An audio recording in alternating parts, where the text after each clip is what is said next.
rubber stamps and all the different ink pads and just a variety of different things with rubber stamping. I'm so glad that you purchased this tape or was given it as a gift, and I hope that you enjoy it.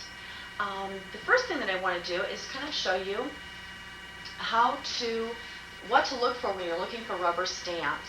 When you're looking for rubber stamps, you want to look for ones that have deep etching, that are really deep, like engraving, and on really good rubber. That's something that you might even try it. Usually when I've had experience with some really bad stamps, so it's a good idea to try them or know your companies. Check with the people that you're getting them from.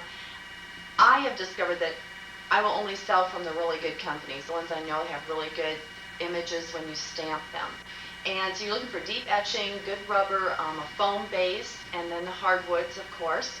And you're looking for ones that are cut out close to the image, but not cut off, of course.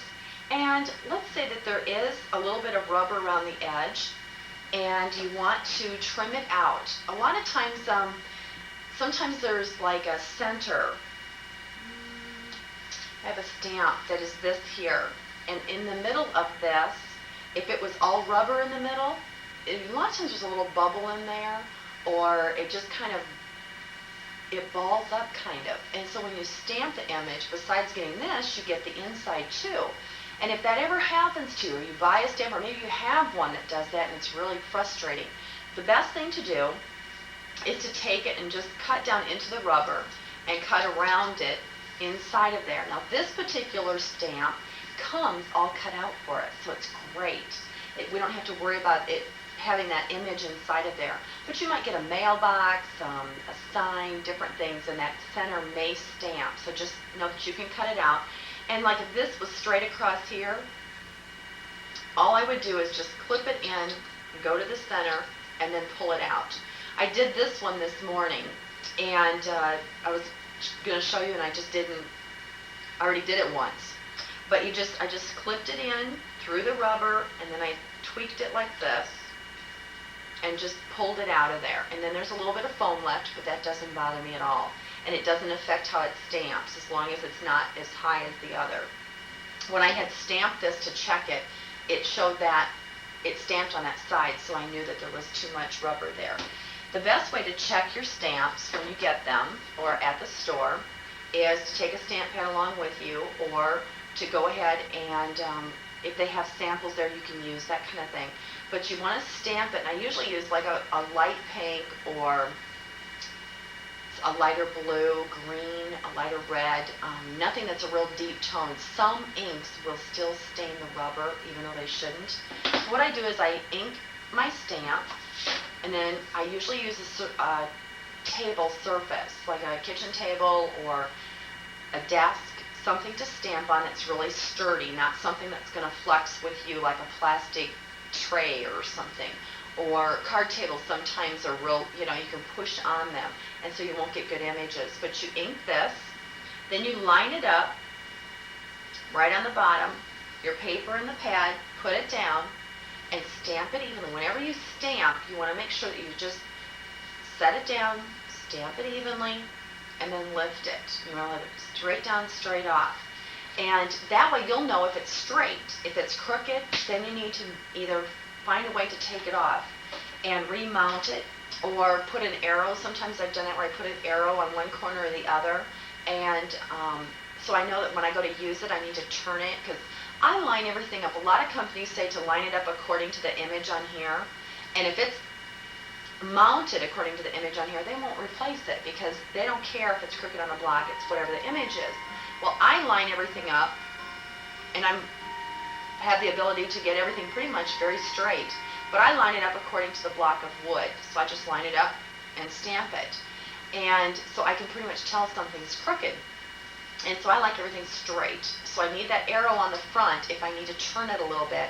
And if you ever aren't sure of an image, like you've got an arrow on there, or you might start or something, you might want to ink it and stamp it before you do your cards, to say, oh yeah, it is off, I need to turn it so much. And I do that even with the arrows, because sometimes I forget how far to turn it and stuff like that, or which direction. The other thing is, if it is crooked and it's a fairly if it's a newly made stamp, and it depends on the company.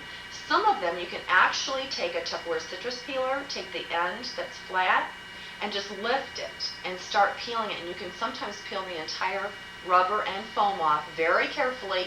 If the foam starts peeling, put it right back down. There's nothing you can do about it. Most of the companies have a 30-day return policy on defectives, and you need to just call me.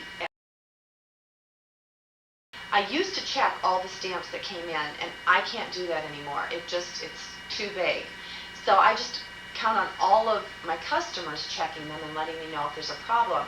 Sometimes the reason I'm showing you how to fix them is because sometimes the 30 days, by the time you get it sent back in, some companies want them sent back in, some don't. By the time you get it sent back in and get the new ones back, it's like, God, I needed it before then. So I try to fix them if I can. And even if you bring it back to me, I'll do it for you. That's not a problem. So anyway, that's just some tips. What to look for. Always look at them and say, now, God, was that straight? A lot of times you can eyeball it and you'll know if it's straight on the wood. Then the next thing that you want to do after you get them, that they're fine, they're perfect the way you want them, I usually take and use a marker, or I have a rubber stamp with my name and phone number on it that's a permanent ink, and I will stamp the ends or write your name on the ends of your stamp. And if this is, some of the companies already have this finished for you with polyurethane, so then you would need to write it on here, somewhere on the wood. Then after you do that, there's two different ways. You don't have to do anything to it at all. If you don't mind if it gets all gunky, because it will get nasty looking with just using it. If that doesn't bother you, then don't worry about it. If you're a really neat person, or if you're going to let lots of people use your stamps like I do, I'm between classes and friends using them, borrowing them, and kids. I have kids that I do stamping parties with all the time. You will want to use a polyurethane. And what I usually do is have, which I do not have, the little kids' paintbrushes. Just the little inexpensive, they come in a whole package of paintbrushes. And I thought I had one around here, but I don't see one. And I just go to Menards or wherever, to your local lumber yard, and get a polyurethane finish, and you can use high gloss, semi-gloss, satin finish, it doesn't matter. You can get oil-based or water-based, doesn't matter. And what I do is with that paintbrush, it's kind of like, we used to use nail polish, but I discovered, I've been stamping for almost 5 years now, and I found that the nail polish wears off, just like it does on your nails. I'm like, oh great, all the nail polish I went through all those years, I have to go back and redo. So the polyurethane seems to work really well. I do 2 layers, 2 coats. I do one, let it dry, and then do another one. And you just take that little kid's paintbrush, the little fine ones, cheap ones, because you're going to throw it away when you're done. I don't even clean them up, I just pitch them. And just polyurethane, usually the 2 ends. These sides are usually finished, and the top. So you do the 2 ends and then the sides here, and you do very carefully. You don't want to get it into the foam. Try to keep it away from the foam as much as you can, and do not put it on the rubber. Okay? Do not polyurethane your rubber. Just the wood, and that will keep it clean. So when you wash it, all the ink comes off. I mean, you can stick it under the faucet, and it doesn't hurt it at all. And we usually do. We clean them under the faucet sometimes in the sink. A more common way is just to take a couple of paper towels and just fold them up, spritz them with plain old water. And I found that there's a lot of different companies, different things that they've tried, glass cleaners and baby wipes and different things, but the alcohol in them will deteriorate the rubber. It dries it out. So they have found in the last few years the best thing to use is plain old water. And you just keep putting it, setting it on there until it's clean. And if it's down in the grooves, which the pigments will do that, I'll show you the pigments in a minute. When it gets down in the grooves, just take a toothbrush to it, if it's kind of a nasty one, a toothbrush under the faucet, and it doesn't hurt it at all. And then just let them dry, and that's the best way to do it. Then, after you have them all cleaned up and everything, then you can store them, and I'm going to show you some storage systems a little later, different ways that you can store them. Now, the way that you want to purchase your stamp pads, there is one way not to do it, and that's not to go to an office supply place or a place that sells office supplies like Osco or different, Walmart and stuff, because they will have stamp pads that are permanent ink for offices. You want a washable ink, and there's several different ways to get them. This is one that's the least expensive. It's very inexpensive, and it's a stamp pad in a box, and it's a felt, and it's a dye ink. It's washable. It's very quick drying. When I stamp with this, I can stamp, and stack them. I can stamp and stack, stamp and stack, stamp and stack. I don't have to worry about letting them dry or setting them around to dry. Unless it's a brand new pad, sometimes they'll be full of ink, and that's when you may have to set them out to dry a little bit. But normally these dry very quickly. Then they went from that type, that a couple of years ago, that's all there was. Now we have several new options, and one is a Vivid, and these were one of the first ones on the market that was a raised pad.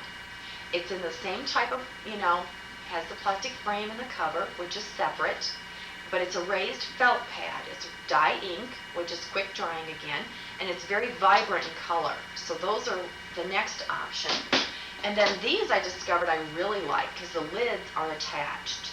They're right there. You just open it up, and it's also a raised pad. So when you stamp, let's say you have a really big stamp, something like this one. This is not going to fit in a box. This is one that is too big. So what you can do is you take this and you just ink it on the stamp pad, and you can use any size. That's great. It's like when you have a raised pad, it's for all the big stuff. So it works really, really, really good. And those are also, those different companies have them. They're raised pads, and they're dye ink. Then they've come out with a new mini Vivid pad, which I absolutely love this. It is almost, it's a cross between a felt and a sponge pad. Like all the pigment pads are spongy. This is kind of spongy a little bit, but it has a surface of, it's smooth. I mean, it is really slick. It's not even like a felt pad. It's smooth on top, and it's not real spongy where it glops into it, into the stamp. But these I love, and they are just, it's a raised pad again, and it's a mini, so you can just color them in. Those are available, you can get from me. You can actually buy almost all of this stuff from me. This is a blank pad from Uptown Rubber Stamps, and I inked it myself. You just get re-inkers, and I just took, let's see. There's orange in here. There's orange, hot pink, yellow, magenta, and some of them, like this one, has just a hole on the top, and you just ink it. And then there's other ones that have, the red has like a felt, it's almost like a stamp pad. Actually, you can use this as a stamp pad. You can just rub it all over, and it will ink that image. But the re-inkers are great, and what you do is you can make your own rainbow pads like this, or you can purchase them done. I like it because I can re-ink it then, and I just have yellow, orange, hot pink, and they blend together. And I like it a lot. It's a felt pad, so it dries really fast. I don't have to wait very long. Then the next type of pad there is called a pigment pad, and Colorbox is one of the premium or one of the first makers of pigment pads that I'm aware of. And one kind that they have made is called a Top Boss pad. And the Top Boss pad is a clear, like a slightly tinted embossing. It's used for embossing. And it's a pad that you can barely see it when you stamp it. It's just enough so that you can pour powder on it, the embossing powder.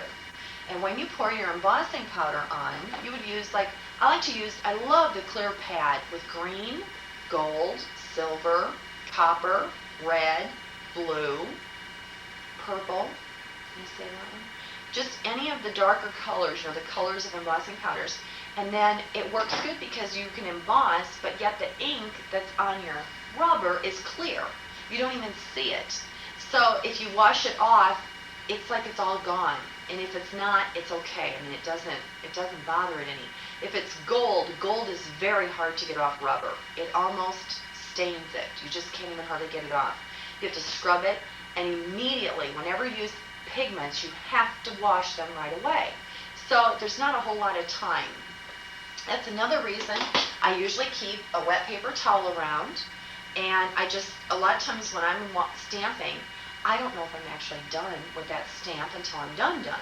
So I just set them on there, and I'll have a whole thing full before I actually go back and clean them all. And then I go back and you change your paper towel every once in a while when it gets really grungy. And it works really well that way. And that way if you need it again, you just clean it, real carefully, or if it's the same color, you don't have to worry about it. It's right there. Then we go from the clear to a single color box, and there's probably 30 to 40 different colors that are available, and they are a raised pad again, and it's spongy. So if you push hard, you're going to get a lot of ink in the grooves of your stamp, and it's more to clean. And I just kind of feel like it's kind of wasting it too. So it's one thing that you always have to be careful that you get all your stamps really clean, because I have 2 little blue dots on here, and I've hardly used this at all, but obviously when I cleaned one stamp, or someone did, they didn't get all the ink out. And so when I stamped it on here, that little blue was a residue, one little dot or speck, and that has what I call contaminated the pad, because I don't think it would affect it a lot, but it could. If you mix your colors and you don't get them clean, you'll end up with blue in the yellow, or green in the pink, and then you'll have this big spot of green in your pink. And if that ever happens, what you want to do is take a wet paper towel and just dab at it wherever it is, and try and get up as much ink as you can of the color. And it will leave some of it there. You'll never get all of it out. But it does pull out a lot of it. And then it also weakens your stamp pad. It weakens the ink in it. So a lot of times I have to go back and re-ink those, because they seem to dry out in that one spot more quickly when you're doing that. Then we go from a 1 color box to, I know what I was going to tell you. With the 1 color box, I like these. I only have a few of them, like black, and I have a real light purple, and I've got the white now, and I have a cranberry, because sometimes you want to just stamp that color. You don't have to emboss with them. They are great for embossing, but you don't have to. So when I have a colored pad, I usually use clear embossing powder, or crystal, or rainbow glitter, or peacock glitter, or blue pearl. A lot of the pearls and the glitters need something of a color under it for it to show up. Now with the white, it was designed very recently, and I love it, because if I'm going to stamp on dark paper like black or gray, or I don't even have black, but a lot of my customers pick up black and gray and different colors, and this way you can stamp with the light colors on there and it will show up. But you could do like crystal on here, which is a real light glitter. It's like no color of glitter, but you can see the glitter sparkling when you turn it in the light. And that would be the snowflakes. Works really good. Other ways, you can do clear embossing pad, the top boss pad, with this crystal, and it would also do snowflakes too. This would just give it a white color underneath it. Then we go to the 3 color box. This is one of my favorites. I've absolutely worn this out, and I have just bought the embossing, the color box re-inkers for those. So you can re-ink your stamp pads when you've worn them out. Usually takes about 1 to 2 years before people actually need to redo them, before they need to re-ink them. So if you're buying everything new today, don't worry about re-inkers. Just call me in a year or 2 when you're ready, and we'll get those re-inkers for you. Those come in a variety of colors. The 3 color boxes come in maybe 10 to 15 different combination of colors. And I really like them, the 3 color ones, because there's a Christmas one too that's really pretty. But I really like them because that way if I have a heart, a trio of hearts, or trio of angels, or maybe I just want something of variegated color, I can stamp them. And with this, I'd have a pink angel, a blue angel, and a green angel, or a pink heart, blue heart, and green heart. So it kind of, works really cool that way. And flowers, you might have flowers, 3 flowers in a row. So each flower would be different. And then I really like to go to, I've got the option pad. The option pads are fairly new, and these are interchangeable. So you can take the pieces out and move them around where you want them. This was actually yellow, peach, that apricot color, and then the green, and I wanted to move them so that the green was in the middle. And that way when I do flowers, I have green stems and pink flowers, or green stems and yellow flowers. And I love it. I don't have to worry about, inking this and inking that, or using markers. A lot of people use markers right on the stamp, which you can do, and it just takes longer. I'm not a real time-consuming person. I have approximately 5 to 6 customers that I know of for sure that really get into elaborate greeting cards, ones that take 30 minutes to an hour to make. Most 90% of my customer base is people that just want to do it fast, get it done, get it in the mail. I mean, we're all behind. I don't know about you, but I'm really busy. I live a very busy life. God has me very, very busy working for Him. And all my customers are too. You know, they have, some are working full-time, some are full-time moms, a lot of them homeschool, a lot of different things that are going on. And they don't have time to spend hours on one card. And I guess when I discovered that my in-laws, my family, I'll send them a card and it goes in the garbage, I'm not going to spend an hour on a card that they're going to throw away. So what I'm going to teach you today is basically very quick and easy things to do. There are other options. I mean, you can spend 30 minutes to an hour, and there are lots of classes on how to do that. So I'm not going to teach you that today because that is available, but I'm trying to just teach you the basics today. I like things that are quick. That's why I like a color box. This is one of my favorites that I use a lot, and it's actually almost worn out, and it needs to be reinked, and it's tropical. It's a tropical 5-color color box. So it's kind of like the rainbow pad, but as you can see, it doesn't bleed as much, or actually not at all. It blends a little bit at each break, but it doesn't bleed together like a normal stamp pad does. So I really like that a lot. It stays very vivid. And the 5-color is available, and those are coming probably 5 or 6 different colors, options, and stuff. This is a fairly new pad, and it's a Mardi Gras. This is a Mardi Gras color, but it's a 6 stamp pad. It's like 6 little stamp pads in one. They're great for the mini stamps, and I have a lot of mini stamps today for scrapbooking. Any of you that do scrapbooking, the minis are wonderful. You just stamp them and do your borders and do little things and phrases and stuff. But this, you've got 6 different colors. So it's like if you wanted 6 different colored hearts, you could have them. Or 6 different colors of whatever, you know. So that I really like. It's like 6 pads in one. So that's been very, very, very exciting to have that available. Another thing that's available is, one of the other things I wanted to show you was a paint box. And that is the same as a pigment. So they're all pigments. It's the color boxes made by them, and it's, I used to know 12 different colors, and I love it because it goes from, this is the pastel one, goes from like the purples to the blues with the oranges and yellow and the greens in the middle, and it's really light. So if you want something like a soft color, that works good, like for baby cards, things like that. If you want something more vivid, like if you're going to send things to older people that do not see as well, try to stay away from pastels. My mom is really, she was good with that. She told me to make sure I always use dark colors because they can't always see as well.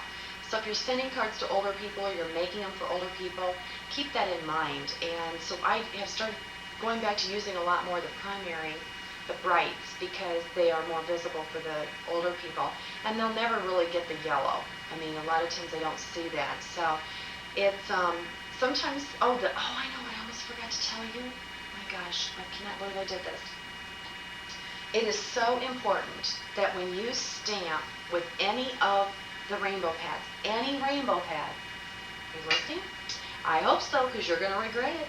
You have to always stamp it the same, okay? If you don't, and you accidentally move it over, or you turn it around, or you go to the other end without cleaning it, you will have this down here, and it will really be nasty.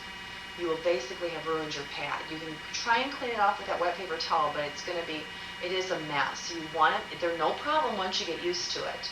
And I think everybody has lost one pad. You know, we've all screwed up at least one.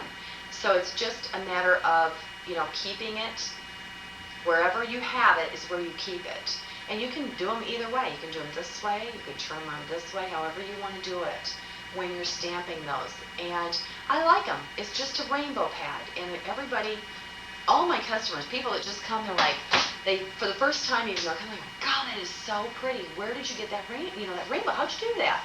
And it's just from rainbow pads. So don't be afraid of them. Just get used to them and learn to use them. Another thing that I wanted to make sure I told you about with the color boxes is they are pH balanced. for archival quality. So when you're scrapbooking, they will be fine. Everybody wants to know if they're acid free. And they came out with an article about being pH balanced, and that's what you want. There's a perfect balance in there so that it lasts forever. It stays forever. And like I said, you can emboss with those, or you don't have to emboss with those. Either one. If you're in a hurry, you do have to let them set out. I have one friend, she used to stamp them and stack them, and I was like, how come they don't, move? It didn't lift off for her, but it didn't smear or anything, and mine have, so I usually don't, because I'm afraid they're going to smear. I just stamp them and let them set out on my desk, or I lay them out different places.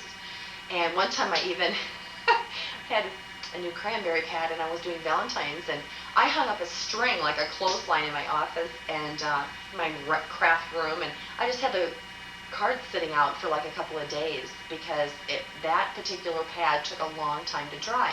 Would have been quicker to emboss them all, but I didn't want to do that. I didn't, want to take the time, so I just hung them up and let them sit there. I was talking about the different paintbrushes to use when you're embossing, and then also for when you're polyurethaning them, and these are all I use. And if they're the real long ones, I usually cut them off so they're a little bit shorter. You don't want them too short, but that's perfect right there.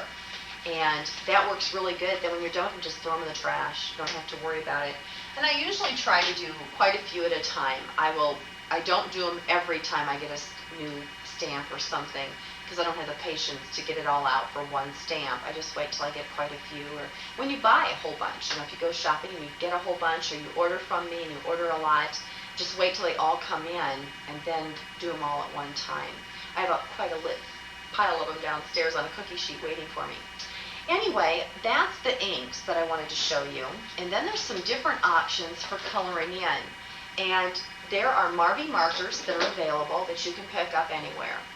And I have a friend who got me started stamping, and she's a dots demonstrator. And she, of course, had Marbies. And she showed us, how to do it. But they deteriorate after a short amount of time. They don't last any longer than anything else. And they are quite expensive. So you may want to go with Marbies. I have one customer, she was taught with all Marbies, with all markers. She was never taught to use stamp pads. And she had probably $80, $70 or $80 invested in just Marby markers. She had every one there was. And what you do with them is, like this one's a mailbox with flowers.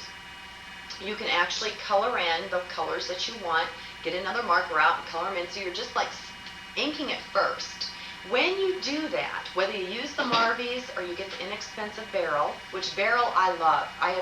Mine last 1 to 2 years anyway using these, and that's how long the Marbies last. They don't last any longer. And I can get a whole package of 10 for $3.59 or something. So Osco has them, I know, in probably different places where you live. You can just check around, but Beryl, B-E-R-O-L, is a real good brand, and I can even sell them to you, but they cost even more than the $3.59. But this, what you can do is when you ink it all in with markers on here, which I've done quite a few times also, you go back and you huff it.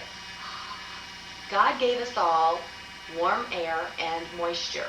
So that moisture we put on there brings all the inks back to life, and then you can stamp it and you have a real clear, good image.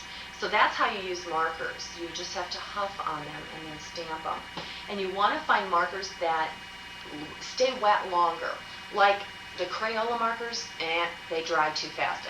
You'll know with experience. You just either get the barrel, which work really good, or the Marbies.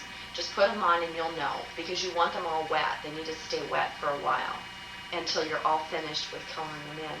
But anyway, that's something that's really necessary. And the other thing I do with these is I color in with them also. When you emboss an image, and I'll show you a page probably later, I've got a book put together and I'll flip through there and show you. You can color in with markers, and it works really good when you emboss, because colored pencils you cannot get down in the little corners and grooves.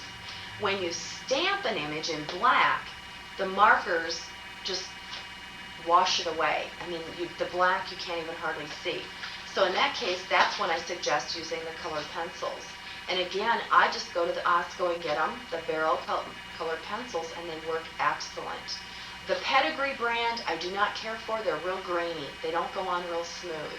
And I have a set of Crayola ones that I like too. I use the Crayola and the Barrel, both of those, in colored pencils. There was another brand.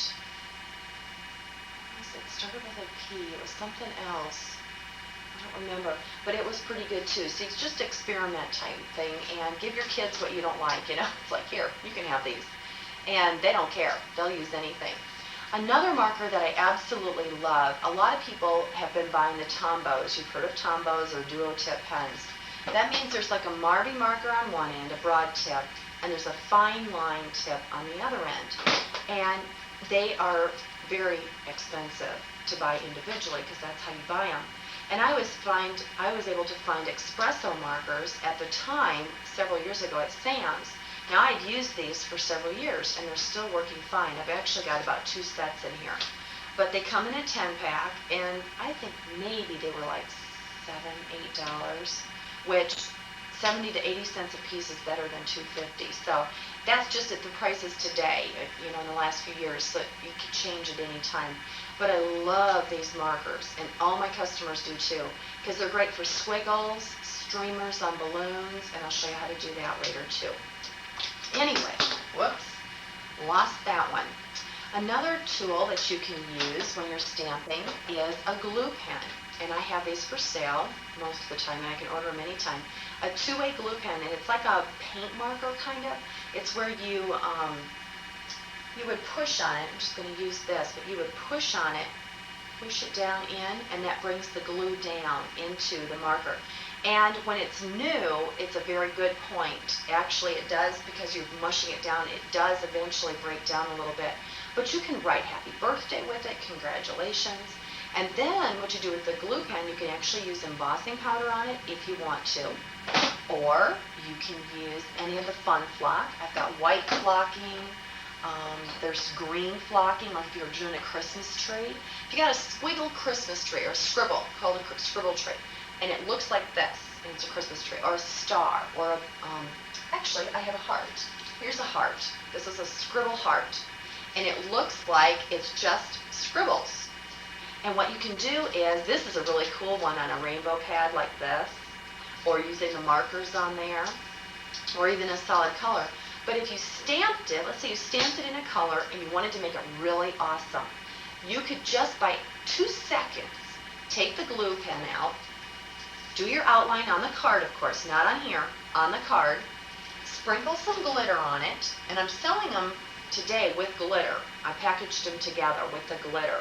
But it's a Prisma glitter, ultrafine Prisma glitter. You sprinkle it on, shake it off. I'll show you how to do that later. It is beautiful, absolutely beautiful. And you can do it with the fun flocking too. I have rose, I just got several, there's red. I got a lot of colors, so if it's a tree, you could do green flocking, and it would make the tree come to life.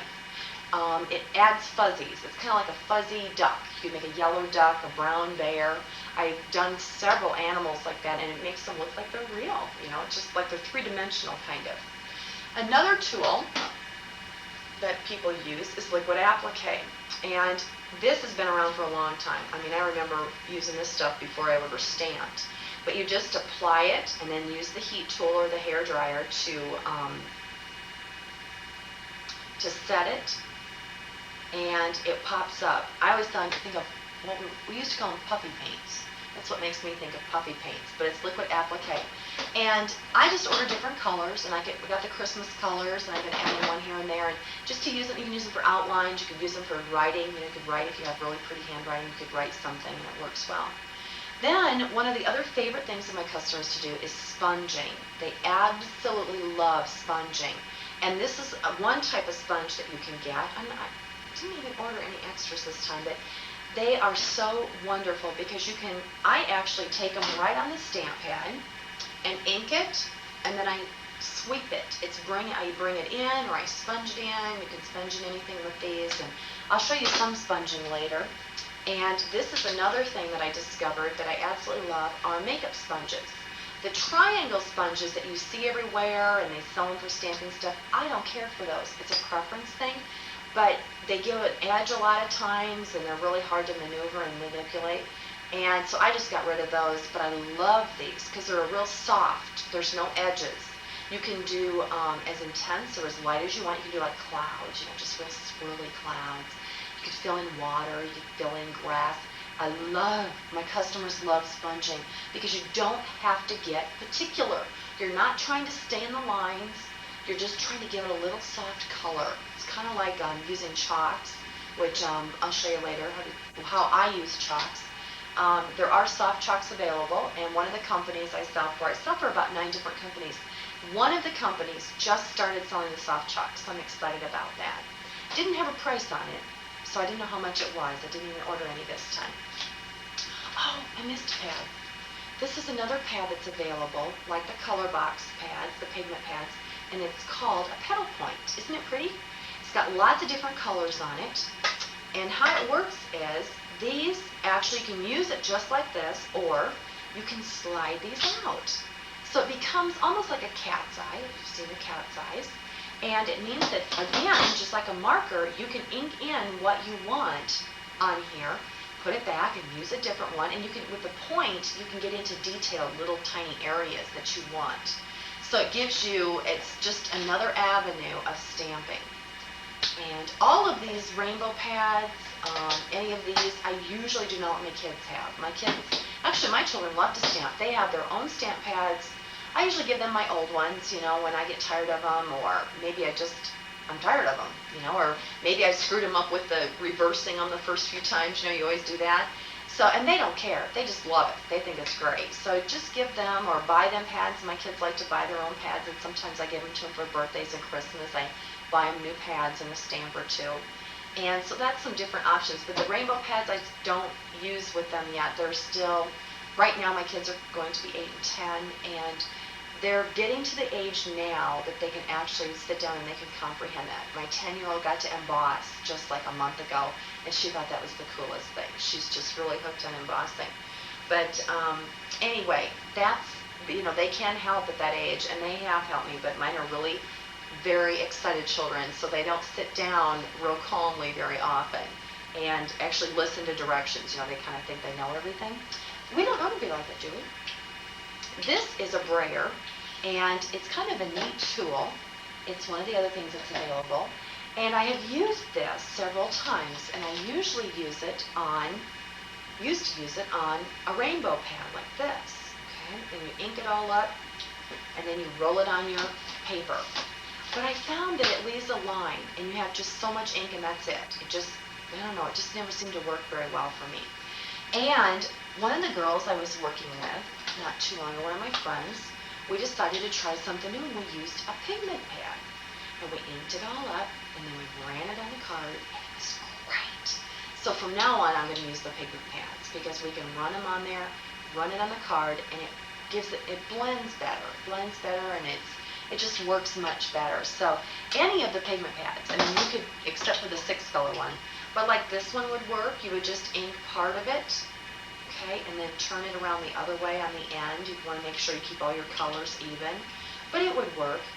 And they also come in 2 sizes. This is a 4-inch size, and there's a 2-inch size also.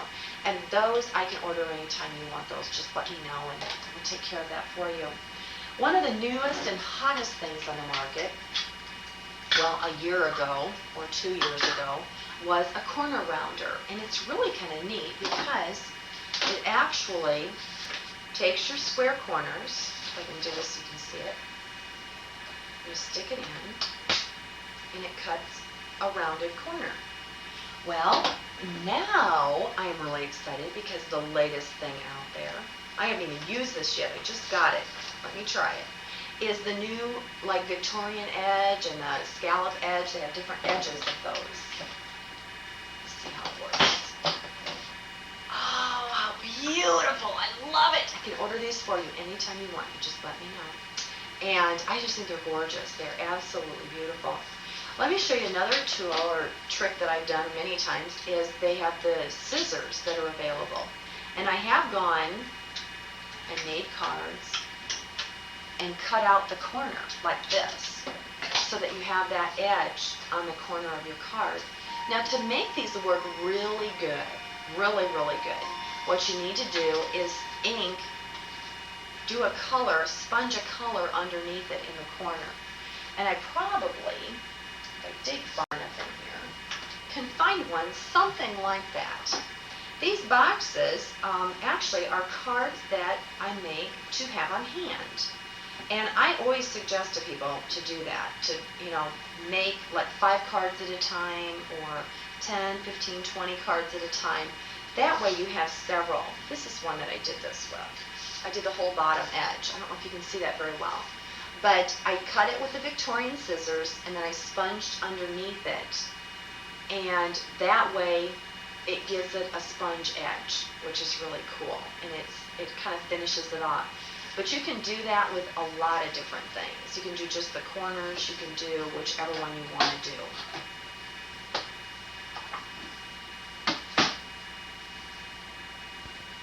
Okay, the next thing that I want to show you is that there's a wide variety of papers that are available. And you can get them, at various places. I do have people from all over that come and get cardstock from me because it's really inexpensive. I get like 100, we get 500 at a time and then we split them up, and so I have them really economically done that way. If you want something that is really, really inexpensive, I do this for kids a lot, and when I do my stamping classes or if you're doing a birthday party or something, just get something really inexpensive that is not going to, if it's ruined, it's okay. It's no big deal. Or if you want practice cards to practice on, this would be good.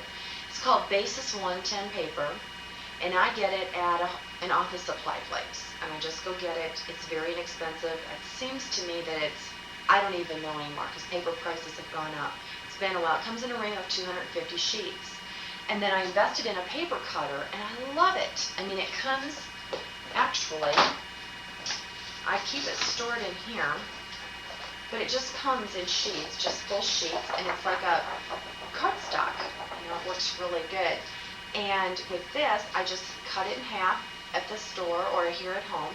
But if you don't have a paper cutter, you can use one at school or at the store. They usually have one there. And then you have cards, inexpensive cards, or you can cut it in half again. You have 4 postcards, cut it in half again, and you have 8 bookmarks. And then you can fold them in half, those bookmarks, and you have 8 gift tags, or cut them in half and you would have 16 gift tags. So you can do a lot with that sheet of paper, that 250 sheets. Hang on,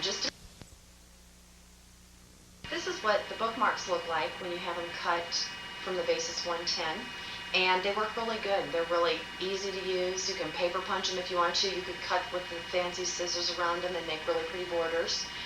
Stamp them. You can put ribbon in them for bookmarks, which I'll probably show you later. This is the postcards, the size that they would be. This one is actually the linen that I order and purchase, and I really like the linen for a classier postcard, something I'm going to send to a friend or somebody in my church group or something that I want a nice looking card sent to them, but they're going to throw it away too. If people are going to throw it away, I usually send a postcard unless there's a picture in it or a letter or something. But usually I can write a lot in here. When I show you how to do postcards, you're going to love it because you'll have just as much room to write a note as you would if you had a card. And so unless you're going to enclose something, it's really economical to do that. This is a glossy card. I don't know if you can see that in the light, but it is a glossy card. It works great for just regular stamping. It's a very bright, vivid image. And some people do have problems with them smearing. I don't have any problems with that, but sometimes I do. Depends if I'm nervous maybe or something. But I suggest everybody try it because they are very beautiful once you get the hang of it, or once if you don't shake or something. But you just stamp your image, lift it up. What I really like is embossing on here. It is so beautiful. And what you can do is when you use the pigments, any pigments on glossy paper, you have to emboss it because it'll never dry. It never dries. It's coated, and so the ink cannot absorb into the paper because it won't go. So it doesn't dry, and you need to emboss it if you use pigments on glossy. But they're a very classy, elegant card when you do that. Another one that I get ordered frequently, that I order for people, is ivory. And the ivory comes with the linen, high quality. These are 65-pound and 70-pound weight as far as weight. That's how you order them. This is a size A2, which is what I get all the time. You can get an A6 size, but you add quite a bit to the price because instead of using a ream of paper and having, a whole stack of cards out of it, you only get half of the cards out of it. So it is quite a bit more. And I don't mind ordering it. I haven't done it because no one's been interested yet, but it is an option. But this is how they come to you, and then you need to score them or just fold them. And you can fold them and crease them really good. Otherwise, if I have the time, and sometimes it depends on the orders. I had the dropsies today. Can you believe this? Sometimes they need to be scored, and I'll show you how to do that. My scoring card and everything is downstairs, and I'm going to move down there very soon and show you all the stuff down there. How to store your stamps and stuff like that. This is another one where I did the edge of the card for Mother's Day, and I need to sponge those in. But it turned out to be a really cute card. And what I wanted to show you is this is the linen, the white linen. This is what I sell the most of. I sell these. I usually order, on a slow period, I can order 500 every other month, and on a good period of time, I can have them, 500 a month, where that many are going out of here. So it's really popular. People, that's what they come for. But I always suggest that you stamp an envelope to match the card, always. That's what sets you apart from the store. You can go buy a card anywhere at the store, and there's a lot of cute cards out there. But the difference is the price, and also just the fact of the envelopes are just plain envelopes. They're not decorated or designed or anything. So this is an option that you will definitely want to do. I like to do the flat because it finishes the card off. And then on the front, I usually, this is kind of like what I call baby's breath, but it's not. It's wildflowers or something. And then they have a border to go with it. So I try to get things to complement each other. And then a to from, I always put those on because it just finishes the card off and it makes it look really nice. And then you will probably want to get a little signature stamp or something that says hand stamped with love or hand stamped by. There's a lot of different ones that are available. Hand stamped by. I already sold one last night, so I'm already down one for what's coming up, the fair that I have coming up. But they're available. You can get them, and it works really good for that. But there's the linen, and you just fold them like I said, and they're ready to go. This is another one that I have, and this is like a gray, and it just changes all the time. For those of you that are in small towns or in rural areas, what you may want to do is go to your local pharmacy, go to Kmart, different places like that. My mother-in-law does greeting cards for Kmart. She's done it for 15 years. She gives away or throws away the envelopes. And a lot of times you can take the envelopes and make construction paper cards. The kids make cards all the time. You can use the envelopes for something. And this just happens to be cardstock that I was able to find. It's a light gray. And this is a peach color. Okay. And this is like a rose color. So you'd be surprised what you can find if you're just, out and about and people know you're stamping. Then, these are some of the bookmarks. Remember the bookmark size? I fold it in half and put balloons on the front, and they're great for gift tags. They look wonderful. And then this is another one. This is just, I know what this was. This was like, maybe I screwed up the image on the front. It was just a mess. It was like, oh, it's really ugly. It didn't turn out the way I wanted it to. Instead of throwing the whole card away, if it's salvageable, like if it's like just a background type thing, or it's just a bunch of hodgepodge, like a quilt borders, quilt things all over it, you might be able to cut it in half if your mistake is over here, or if it's not too bad, you cut it in half, and then you've got a gift tag here. You could cut off the front and use the back as a postcard. And sometimes, this is what this was. It was just part of a card. Maybe I cut off the top because I ruined the bottom or something, or smudged it really bad and I didn't want to use it. And then you just fold them. You just save them. You save everything that you can and reuse them. And this I happen to use a background. You probably can't see it. It's a heart background that's really pretty, and a little doll. And so it's a great gift tag. Then one of the other colors that I started carrying, well, we did order them once as a group, was the blue. And you can find these, you sometimes will pay more, but I went to Kinko's and got them, and we got a really good deal on them. Actually, it was a really good deal because they made a mistake. So those type of things are available. Whenever somebody wants them, I will order them. It's not a big deal. And I usually have customers that we kind of combine it together, or if you get together with your friends, you may go order a bunch at one time and save a lot of money that way. So that'll give you an idea on the papers. You can go from inexpensive to expensive. Then if you order from the companies, like I can order papers for you from Stampendos. A lot of them have really fancy envelopes, or they have really fancy cards, like with the borders, with the paper, with the corner cutters. It's already done for you, that kind of thing. And this, you cut your own corners. With that, they're finished already. Those kind of things cost a lot more, but they're really pretty. And I have a lot of customers who don't mind. They will buy it because they want really pretty, beautiful things in a heavy cardstock, and they want colors. Maybe I can get a lot wider colors there because we're only buying 10 instead of 500. So that is an option for you if you're interested in that. Let me see what else. Oh, I know. One of the first things, and I do suggest this, is if you're just getting started in stamping, find 1 or 2 stamps that you really like that is you, something that is you, or find 5 or 10 stamps that's you. But I know when I started, 5 years ago, all I did was I bought a stamp that said "Trust in the Lord." At that time, I was working all the time doing Tupperware. I was full-time Tupperware. And I wrote thank you notes to my hostesses, and I was a current person. I did a lot of current cards. I wanted to stamp the envelopes. I thought, well, I can do that. That's really easy. It's not difficult. I don't have to, it's not a lot of time or anything, and I don't even know if I like this. So I took it and I'd stamp the envelopes with "Trust in the Lord." And do you know that one stamp, the next party I was invited to, I ordered another stamp, and then the next one I was like, I gotta have a party and just get a whole bunch free. And so I started doing that, and it was just incredible. It just takes off, you never know. I wanted to share this idea with you because my mom has not stamped. Bless her heart, it just hasn't been something that has caught her eye. And she likes it when I stamp and give her the cards, which I do that a lot of times. But she, usually when we get together, I go for vacation or whatever, I take a tote or some pieces of Tupperware full of stamps. She loves it when I come because now she has all these greeting cards that she gets free. Like this one was from World Wildlife Fund, you get them from the Alzheimer's Fund, and different organizations that send you greeting cards. She takes those and she now is stamping the verses inside.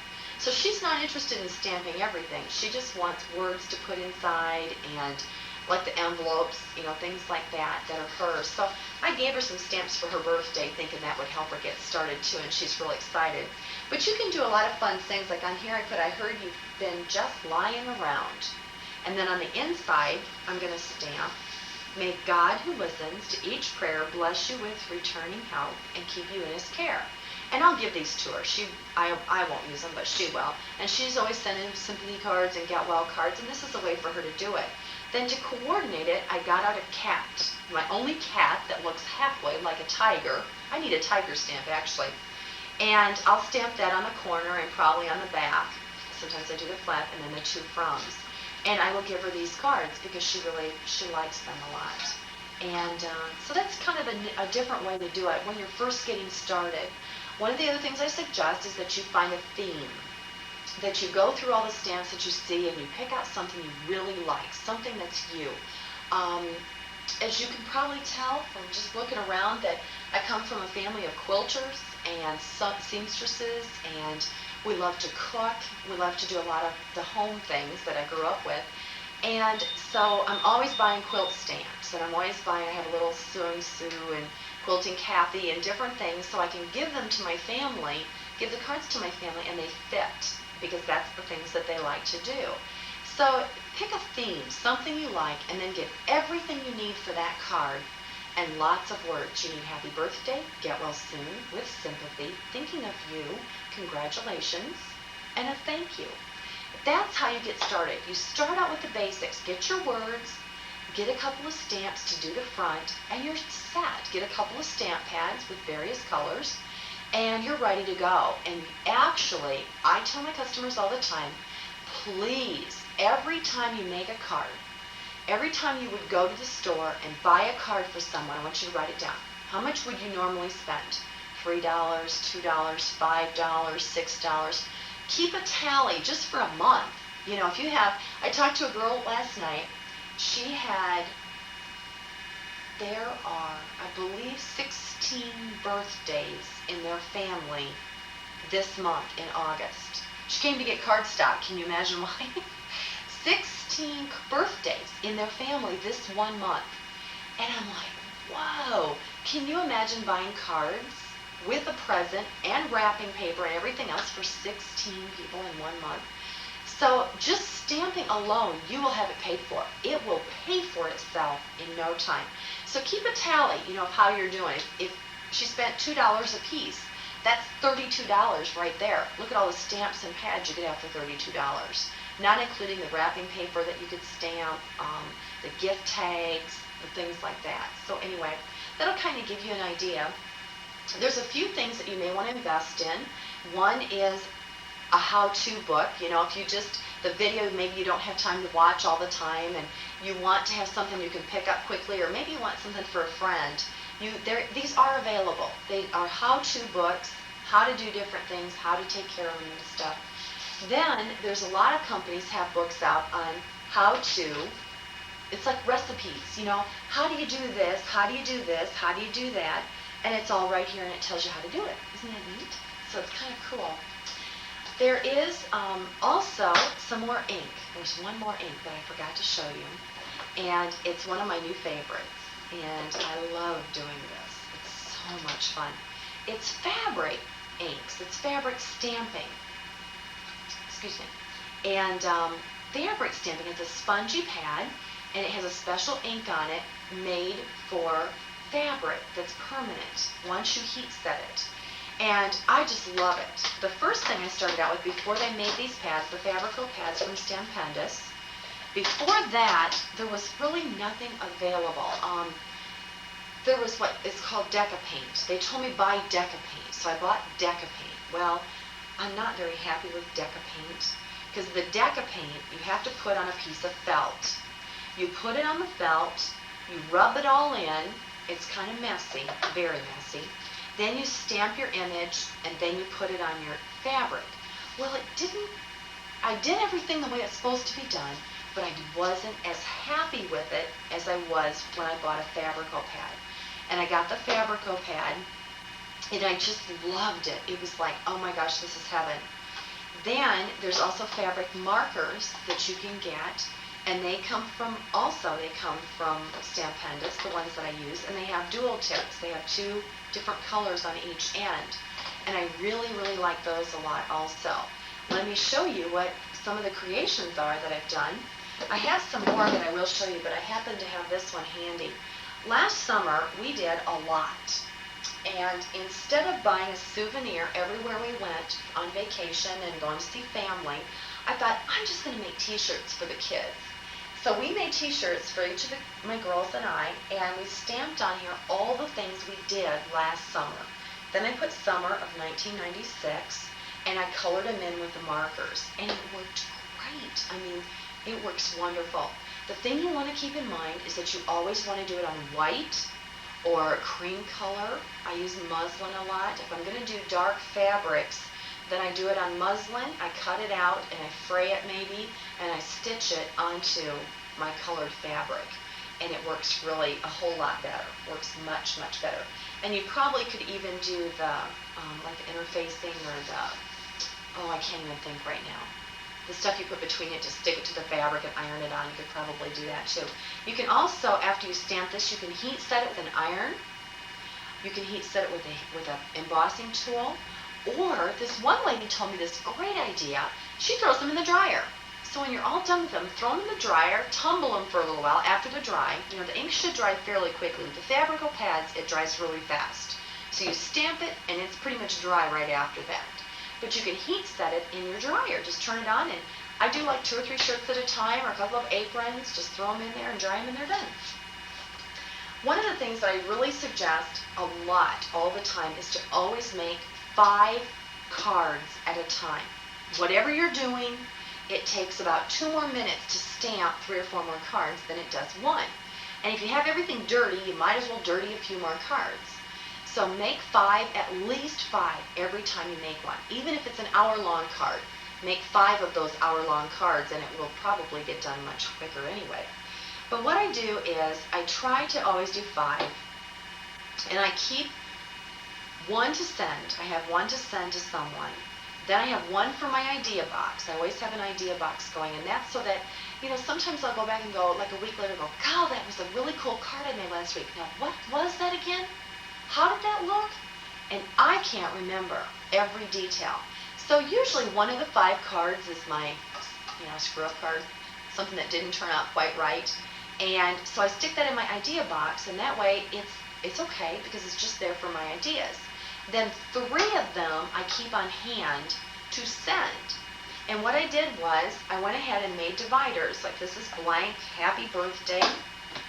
This one is, usually I have them all in here, just 1 box. But recently I went crazy and I made now I make 20 to 30 cards of one type at a time.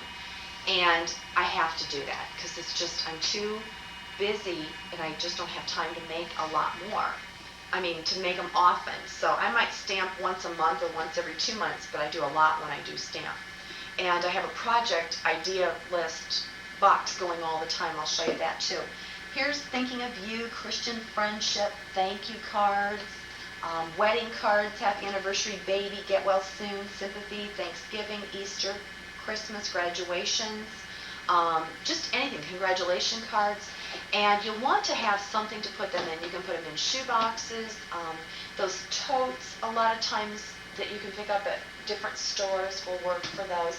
But that way I always have cards on hand. And most of the time when I have birthdays and different things like that with my friends, people who stamp or even in the family, a lot of times I will give them a package of cards that I have made as a gift. And I actually price all my cards because sometimes people do want to buy them, and I don't mind. It doesn't bother me if they do. And I have friends that don't like to stamp. They want to come buy my cards, so that's fine. And so I have them ready all the time. I always need cards ready because a packet of cards, I usually forget birthdays till the last minute, or I look at my calendar and I'm going, oh, that's right, I got this one coming up. I need to give them something. So I'll do cards. Another thing that I've started doing, where is that? Must be downstairs still. I've started making bookmarks that are really beautiful, and I use the letters, like letter sets, and I do their names on them, and I'm going to go take them and have them laminated, so they'll look really, really awesome.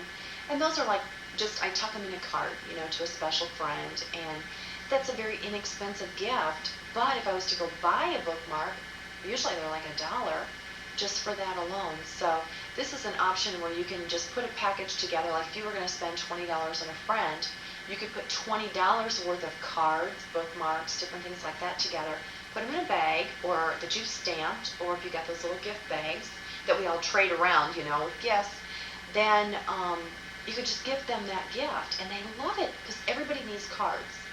Another idea is to put them in tins. If you get some real pretty floral tins, sometimes I get really lucky at garage sales, then I find tins for, a quarter, 50 cents, and there's nothing wrong with them. They're not dented, they're not scratched, they're really pretty. They're just, people got tired of them. So I make sure they're the right size, because it is a touchy size. You gotta have just the right size. And I usually will ask them for a piece of paper, and then I fold it in 4, stick it in there, and if it doesn't fit, then I don't get it. But usually I try to find ones that these will fit down into and use that. I think I'm going to go ahead and take you downstairs and show you how to store your stamps. Most people, when they first get started, will use boxes like this that you can set your stamps in, line them all up like this, and, boxes, different things like that. Some people use old pieces of Tupperware that they don't need anymore. And that's what I've done with all of my embossing powders and inks and stuff like that, embossing pads. Oh, here's the little ones. There's little fun cubes. I forgot to show you those. Those are really handy. I used to use those for flowers a lot too. And this, with all of my stamp pads, I like to keep them. Don't forget, did I tell you? I think I forgot. Store all your pads upside down. Store them upside down so that when you go to use them, the ink is right on top. And so you want to store the whole box upside down if it's full, or like in this case, I'm just going to store those 2 upside down in here. And it works really good that way. But I put the seal on there and then I tuck it in a drawer in my desk. Some people use a desk drawer to put all their stamps in and their supplies to get started. Then as it grows, if it grows, which I don't know if yours will, but as you grow and expand, I'm going to show you some new, different ways to do it. What I had done was we moved in this house and it was a mess, and we came in here and I actually took this frame, which was an ugly gold frame, on the bathroom vanity, painted it to match the walls or a lighter color, and then I went back with an embossing pad, a little color cube in gold, and did just like it's really kind of neat. It just turned out really cool how it just, how am I going to get this? There you go. And I just kind of like highlighted it because I wanted it in gold, and I tried embossing it, yes, with powder and everything, because I had to, because it wouldn't dry. For some reason, it just, with the paint under it, it wouldn't dry. So it was kind of difficult, but we managed. That I wanted to show you in action is I actually embossed on wood. And this is a robe or coat rack with pegs and everything that we made several years ago. And I actually embossed on the wood, and it worked beautiful.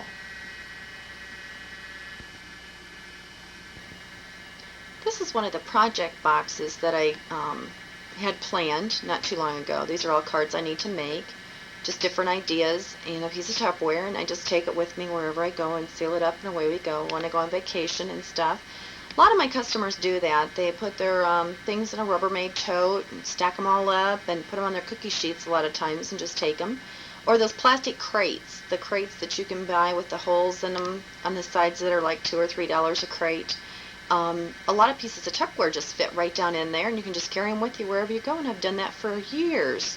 You want to make sure that you do not have your stamp subjected to extreme temperature changes. Like if it's 90 degrees out, you don't want to leave them in the sun in the car or in the trunk where it could get, they get really mushy or something. I don't know. I just was told that.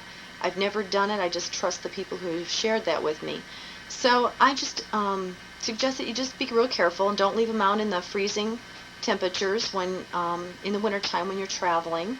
Just bring them in the house overnight so you don't leave them out for a long period of time when it's really cold. These are a couple of the bookmarks. I don't know if we're going to get it. There. Is that better?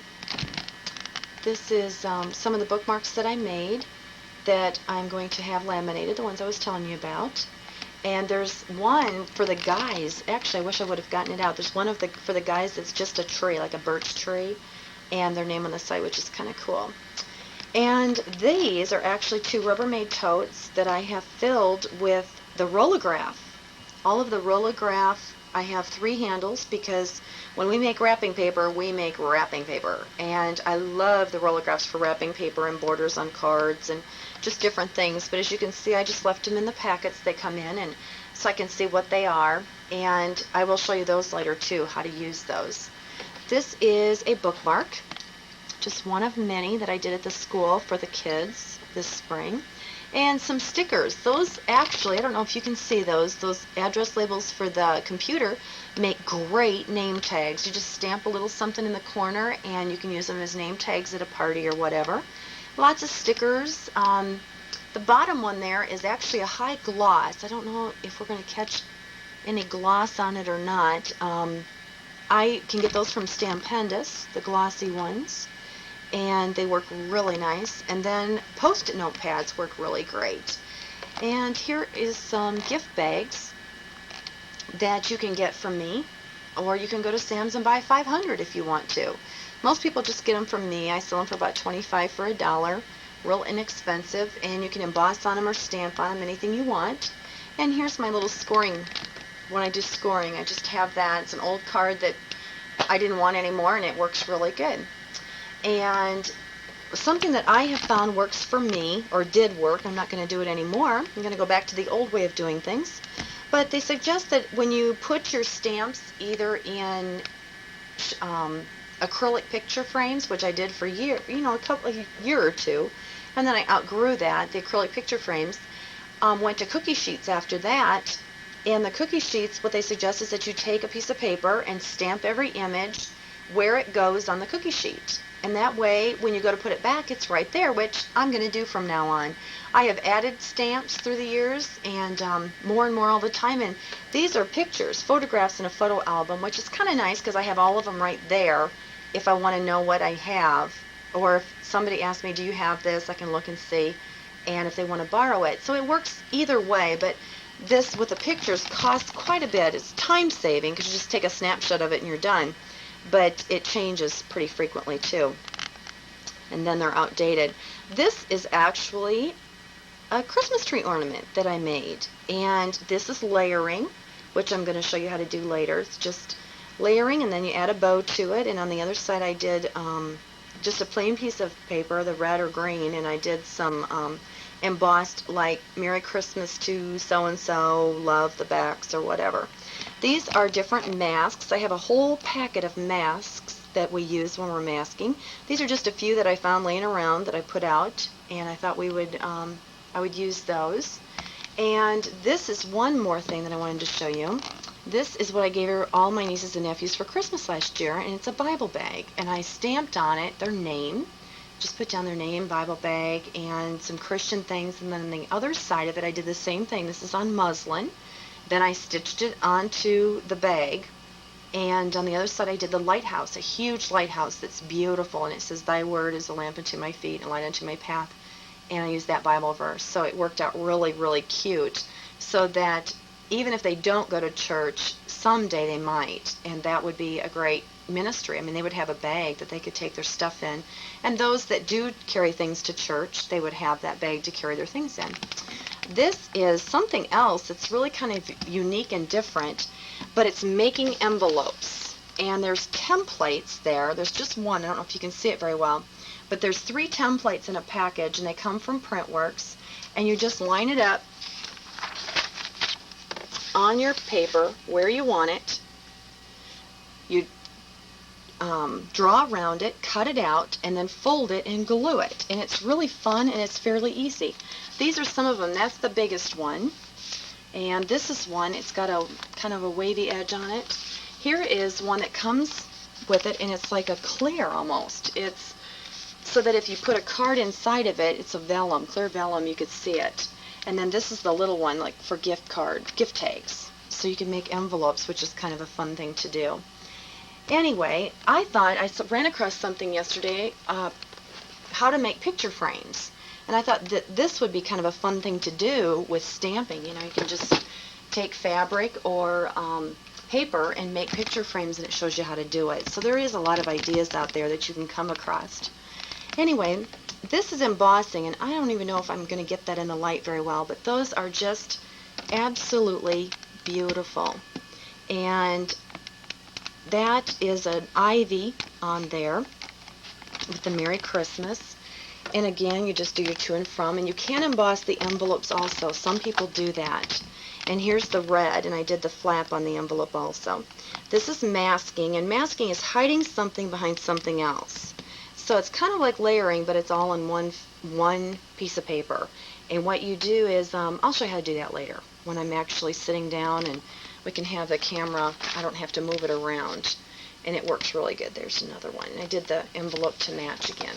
This is the brayer, and as you can see, the color is really kind of neat. It just, you can use that variegated color, and it just gives you like you could do a yellow sky and green trees, and works pretty good. It makes it a way that you don't have to color it in. This is an explosion card, and an explosion card is really popular.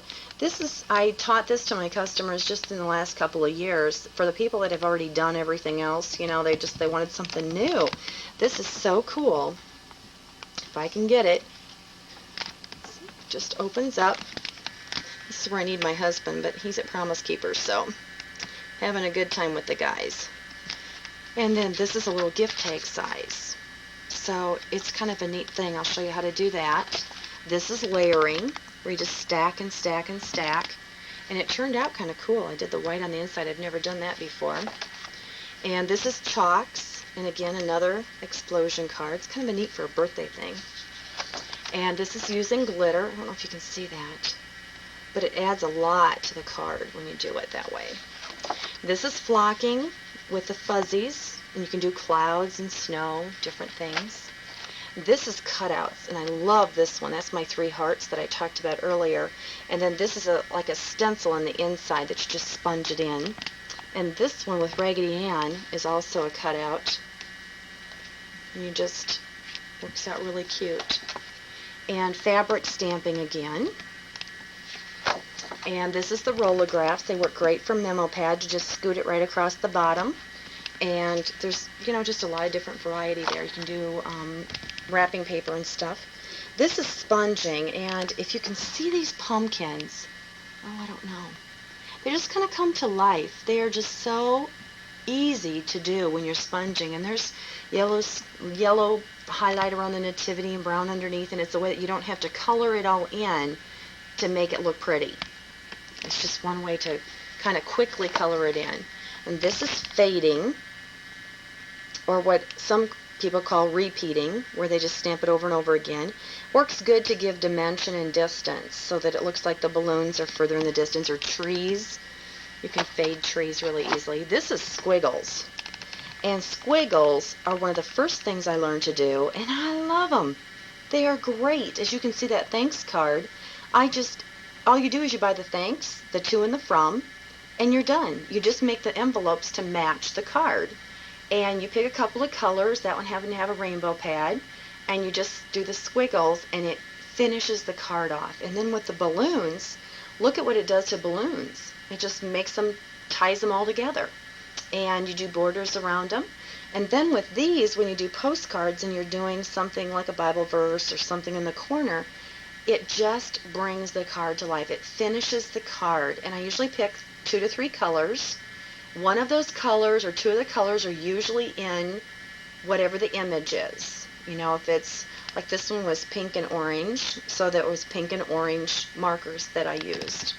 And those work great. Everybody loves squiggles. And if you're not good at squiggles, just buy a border stamp, one that goes around the edges, and just stamp it. These are background stamps, and they are hearts or confetti. I don't know if you can see them very well. One might be a starburst, something like that. But again, that card with the hearts on it, can you imagine if all it said was down in the corner, love the Lord thy God with all thy heart, Luke 10:27, and the 2 from. It would just look unfinished. So the hearts all over it kind of tie it together and make it finished. The congratulations down in the corner, usually I did that at a class. Normally when I'm stamping those at home, I will do 10 of those, and I will have one in yellow, and then I'll stamp it in pink, and then I'll stamp it in green or red or pink, blue or something. So every time I stamp it, it's not the same color, it's 4 or 5 different colors. This is where you use markers. The first one is markers applied directly on the rubber stamp, and then the second one at the bottom is where it's stamped in black and then colored in with colored pencils. And as you can see, it's the same stamp, it's just 2 different dimensions. And then, of course, it is masked down at the bottom, and so the grass doesn't cover them, it's behind them. And this is coloring in with markers, with the brush markers. As you can see, the bouquet of flowers is real distinct. You can really see all the lines well, and it looks beautiful. That was embossed. So when you emboss, and the same with the French horn, when you emboss, you use markers. The Santa Claus is just stamped in black and then colored in with markers, and you just lose so much detail. It's just gone. You can't even tell the tree branches. So it's really important that you use the right things at the right time. This is adding lace, glitter, ribbon. You can add almost anything you want. It's just amazing the different things you can do and different colors you can come up with. Here's the theme card again, where I suggest getting something you like and then adding all the words. And I really like the mini words. I did order a lot of those for this fair coming up because I just thought the mini words fit inside of things. And if you see the bear, there's a lot of things that the words fit inside of. I've ordered garden signs. I've ordered just like signs with a post. There's a little girl that she's holding a sign. I love that one. I have that one already. And the rag doll with a sign. So you get the signs, different things, or a heart that they're holding. There's an angel with a heart. And you put all the different words in them, and it works great. And this is a project planning picture I just happened to take one day when I was planning I have stamping fun days quite often, and I mean, just me getting ready alone, I just set out. Eventually, when you get tons and tons and tons and tons of stamps, you'll want to plan your projects so when you actually have time to stamp, you can just sit down and do it. You don't have to think. It's already done. Here's again your 5 at a time, 1 to send, 1 for your idea box, and 3 for future use. You can also stamp check blanks, and this is a great ministry opportunity to stamp check blanks with God bless you, praise the Lord, anything you want. And then also your envelopes, because your envelopes go through a lot of hands, and I just feel like, if that's what a ministry that can be, and to the receiver as well as the people that touch it through the mail. But you can put anything on there. Just stamp the corners of your envelopes, even for bills. Just have a box of them. I do a whole box at once.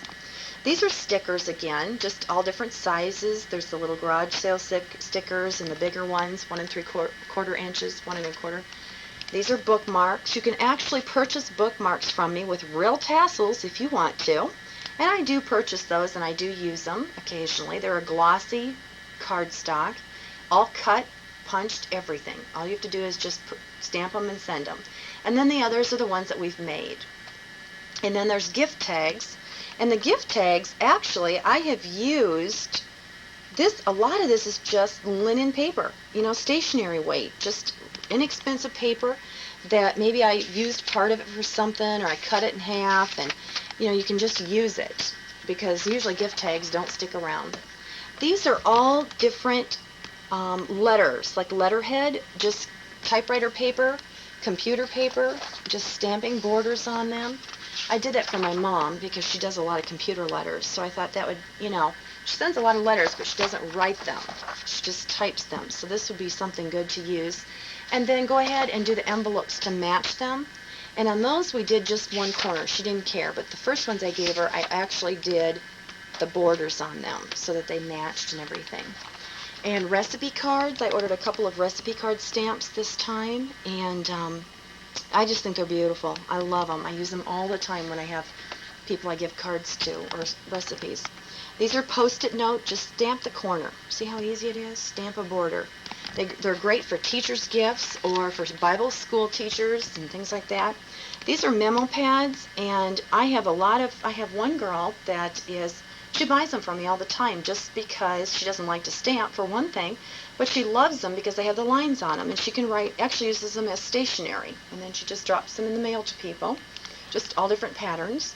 This is actually a refrigerator magnet. It's a glossy card cut in half like a postcard, and one of my very dear friends, actually that got me into this curriculum fair that's coming up, she actually made this for me, and she made a whole bunch of them for Easter, and she just hands them out to people at church. And she stamped it, and then she just sticks a magnet on the back, and it's a great refrigerator magnet.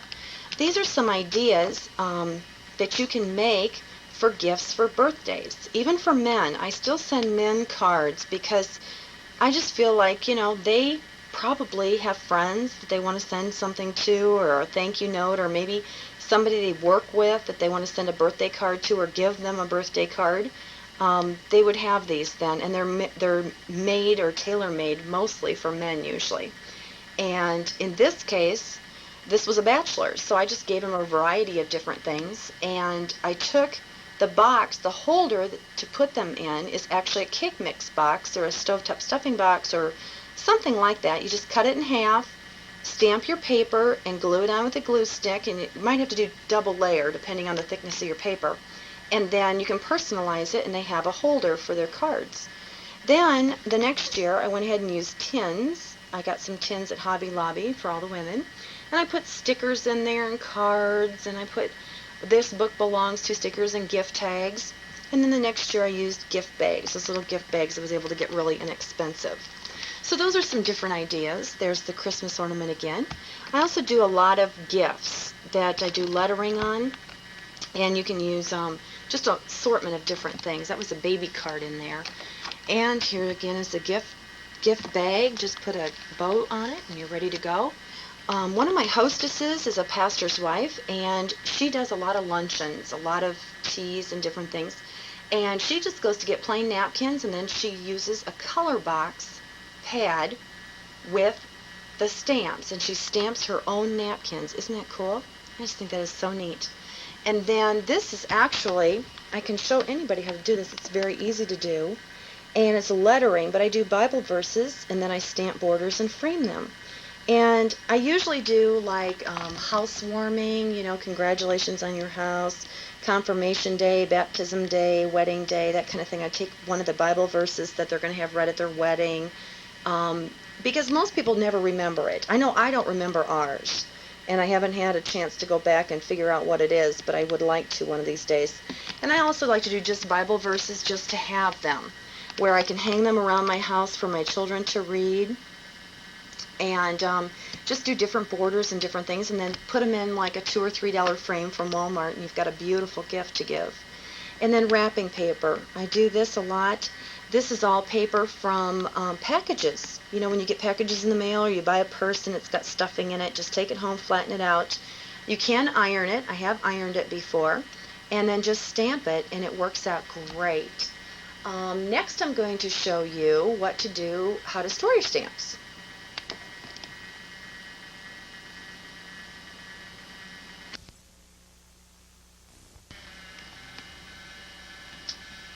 Some people use drawer units, kind of like this, to hold their stamps in and their supplies when they're just getting started. And this is something I picked up, just at a garage sale. You can find things like this anywhere. And you can put each individual tray would have a different theme, or after you get several going, like one could be all papers, and one you might have all your scissors and embossing powders and ink pads in, and then one tray you might have all of your words in, and another tray you might have all your images in, your different things that are in there. But as it grows, then you would want to put all of your happy birthday stamps in one tray, all of your get well and your words in another tray, all of your flowers in another tray. And then as you outgrow this, a lot of girls go into the cookie sheets, and I've recommended the cookie sheets for a long time because they work really well. You can stack up to 2 or 3 high, that's your limit, and 2 or 3 deep on top of each other. Now with this one being higher, it wouldn't work. You would need them all flush, otherwise it would, could damage that one stamp. But as you stack them, you can stack them into totes and different things, or sometimes I've put blocks on the ends, to lift them up higher if I'm going to carry them for a ways. But that's why I like my Tupperware, because I can put 2 layers in, seal it, and then I can go to the next piece, put 2 layers in and seal it, and I just do that when I'm traveling. But I outgrew mine a long time ago, and I have my embossing powders and all of those things in, scissors and inks and all of that in pieces of Tupperware in my desk drawers. And then my husband and I built this because it was a necessity. I used to have them in these crates, and I just took shelves, just boards that I had used as shelves for a long time, and when we moved I didn't need them anymore, and they were just sitting in the garage, so I went and I cut them all.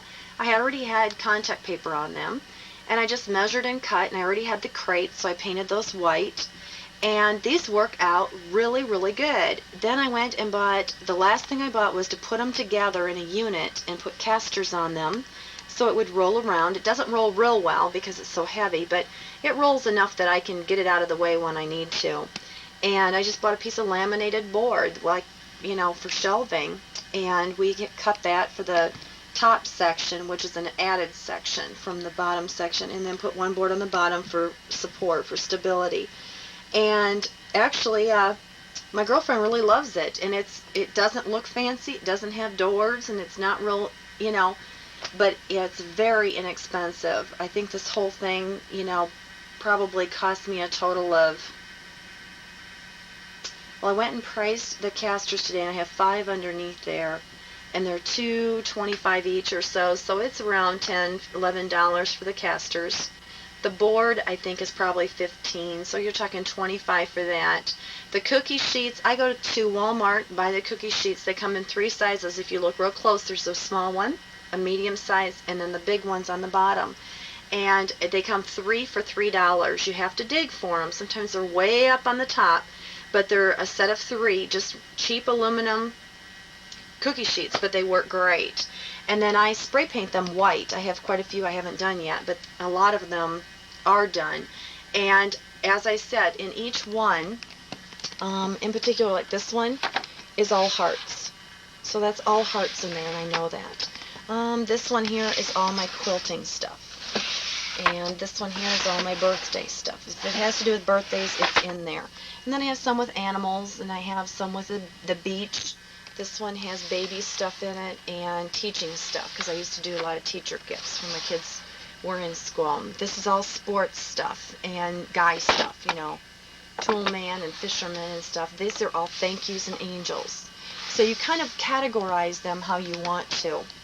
And then I think what I'm going to do next is show you how to actually emboss and do all those other good things. I'll be right back. This is another one of the cards for my mom. I don't know if you can see it, but I tried to pull one of the colors out of the picture, a bright color, and which I chose the orange, and I went ahead and put like a clown in here, and love my grandkids, and a little birthday saying, thinking she could, you know, send that to one of the grandchildren. And then because it had elephants on it, I went ahead and drew out the elephant. And I'm going to go ahead and stamp elephants on the front. And sometimes I would do that probably in a gray. But I'm going to go ahead tonight just because I am tired. And I'm going to go ahead and do it in orange to kind of pull it together. A lot of times I try to do the envelope to match somewhat the inside or something on the card. That's a little tiny elephant. He almost needs some friends on here, so I'm going to go ahead and add some more. He's just kind of tiny, but I think that'll do. And we'll go ahead and do the to from on here. And usually on the to from, I do have the to from, I have some that have hearts in them. I have some that are kind of plain, and then I got these that are just really more almost kind of a formal look. And I put those, I have the 3 sets of them, and I started with one and added another, and I had the hearts one, the ones with hearts first, and it was kind of like for women, so I thought that it, you know, I needed something for men. So that's why I went with the other one to use for men. I went with ones that don't have that. The other thing that you want to put underneath your work when you're working is scratch paper, which I'm going to do. And since I've already got the orange out, ooh, I don't know. I think I'm going to go ahead with orange again. I heard you've been just lying around. And I've got a get well wish to put on the inside of here. The orange is kind of light. That would be good for a background color too. It's probably not quite dark enough to do a lot of this with it. But I think it'll do. She'll just have to send it to young people that can see better than old people. I had on a golf cart I put down, it was really cute. It's adorable. There's 2 old duffers out there golfing. And I put down on the card something about the woman telling the man, oh, can you see that far? And I was just kidding, but it sounds like there's a lot of people that can't see that far. Put the little tiger. Oh, isn't he cute? I almost need to do him in black. If I had more time and energy, I would do him in black and color him in with the orange, but just depends on what I feel like doing at the time. And since I have the froms already started, we'll go ahead and do them, the to and froms, the same. I think I'll go ahead and do another cat on the back. Isn't that cute? The thing that I found is we used to decorate, I mean, awesome cards, just like the whole envelope, the entire thing, and we do clouds, or we do a whole scene on here with kids and everything. And what I found was that this bottom strip, the post office is going to cover it anyway with their little mailing strip. So now I really consider what I put down there. It's like, well, you know, is it something that, do I care if it's covered up or not? You know, is it necessary or not? So a lot of times when it's something light colored like this, the ink will go right through, show right through, and then we're okay on that. Well, that's it for those cards. I'm going to pause for a minute and come back and show you. I'm definitely done with all of these stamps. I'm going to go ahead and clean them as if, to put them away instead of just setting them on here.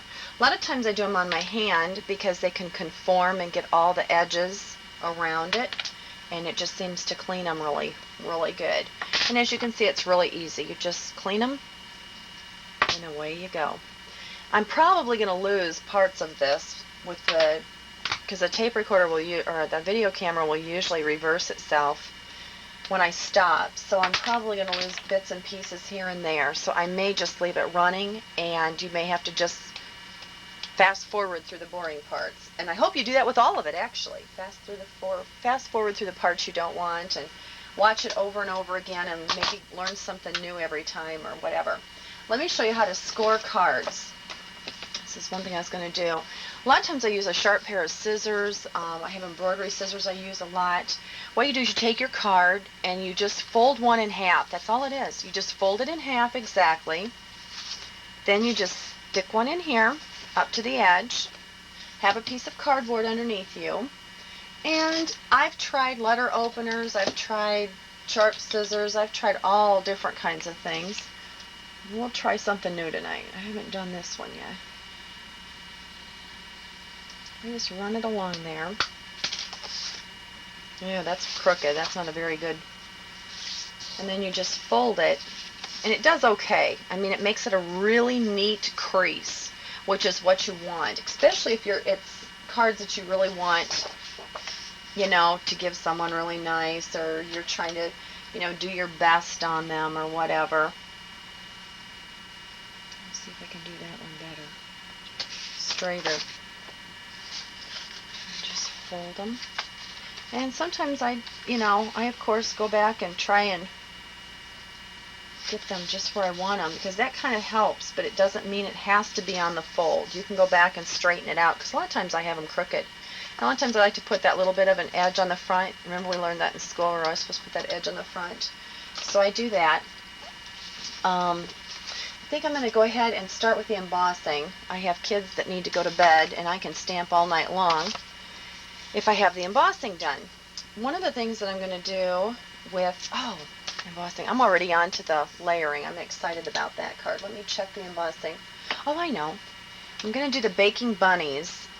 This is one of my favorites, and everybody loves it because these little bunnies are just adorable. And what we're going to do is we're going to use the Top Boss pad, the clear, so that we can, I don't have to clean it really, really, really, really, really good. I like it much better. And as you can see, it doesn't cover the whole thing. It's too big. So what I'm going to do is ink it. Can you see the shiny part?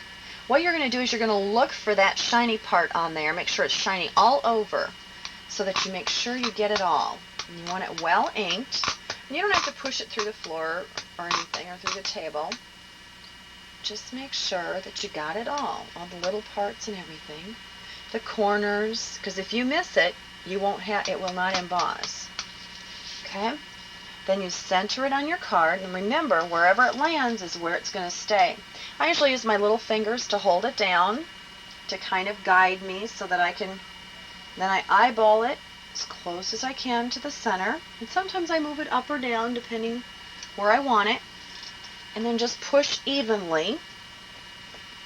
The bigger the stamp, the more pressure it seems to need. Okay. And as you can see, like I said, you can barely see it on there.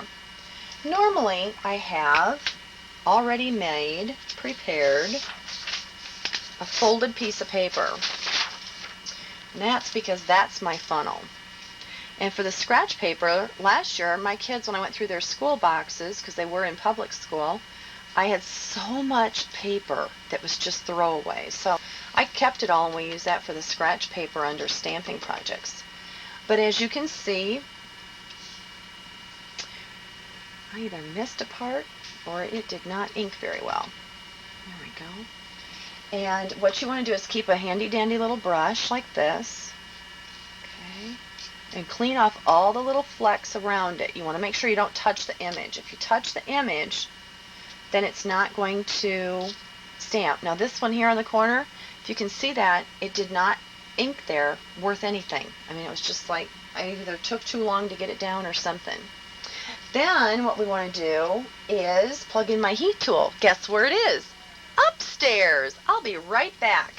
And before I go any further, I want to go ahead and set that on my paper towel to get it clean.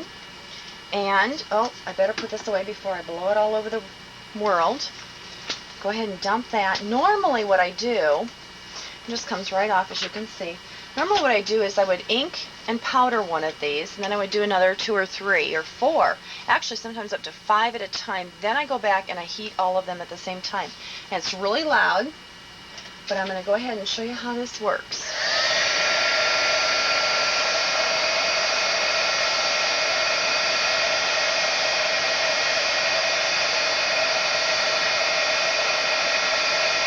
I don't know if you can see it, but it turns from grainy to shiny. And when it goes from grainy to shiny, then you know that it's done. And if it goes from grainy to shiny, back to a dull finish, then you've overcooked it. And if your paper starts smelling and turns brown, then you know you definitely overcooked it. It's not hard. It's very easy to do. Like I said, my 10-year-old can do it, and I know there's kids even younger that can do it. I hold it about 1 inch from the paper. And no, a hair dryer does not work on this. You need to use a toaster or an oven. Can you see it, how it's turning? I usually blow the air away from my hand. It's very, very, very hot. This heat tool is about 600 degrees.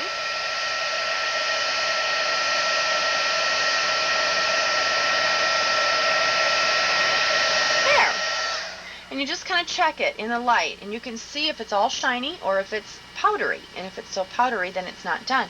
Now, if this was one of my 5 cards that I was doing, this is really hard for me to only do one. This is just like incredible. But this would be my sample card because it did not turn out up here, and it's kind of weak right in here. And the bunny ears up here didn't turn out as well as I wanted them to. Now, if this is like, oh, I did a couple of them, and there was a few that didn't turn out very well, this is probably one I'd send to my mom. Say, Mom, I'm just practicing, wanted to send you a card and tell you I'm thinking of you. And moms love us. They don't care. They just love us. They're so glad to hear from us that they don't care. But that's what I would do for the front. And then on the inside, I have some customers that go ahead and emboss the inside. They emboss the envelope and everything. If it's a wedding card, I would be more apt to do that. If it's a 50th anniversary card, or 25th, or something that they would keep that card and the envelope forever, I would be more apt to spend more time on it. And I usually do wedding cards and baby cards, basically things like that. I will be more apt to spend more time on than something that I'm just going to send to someone. And sometimes what I have also discovered is older people, like grandmas and grandpas. My grandma just had a birthday, her 85th birthday, and she got over 150 cards. I can promise you she will have almost all of them a year from now. She just reads them over and over and over again. And they keep special cards. She may give a lot of them away she takes them to the, I don't know if it's the veterans home or something, and they make cards with them. But if somebody, knows that you put time into it, they're more apt to keep it and hang on to it for a while.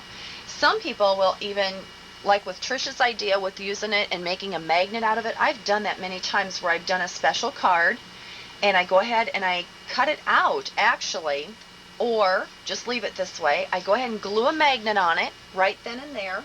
I write my note in here and do my birthday greetings and whatever.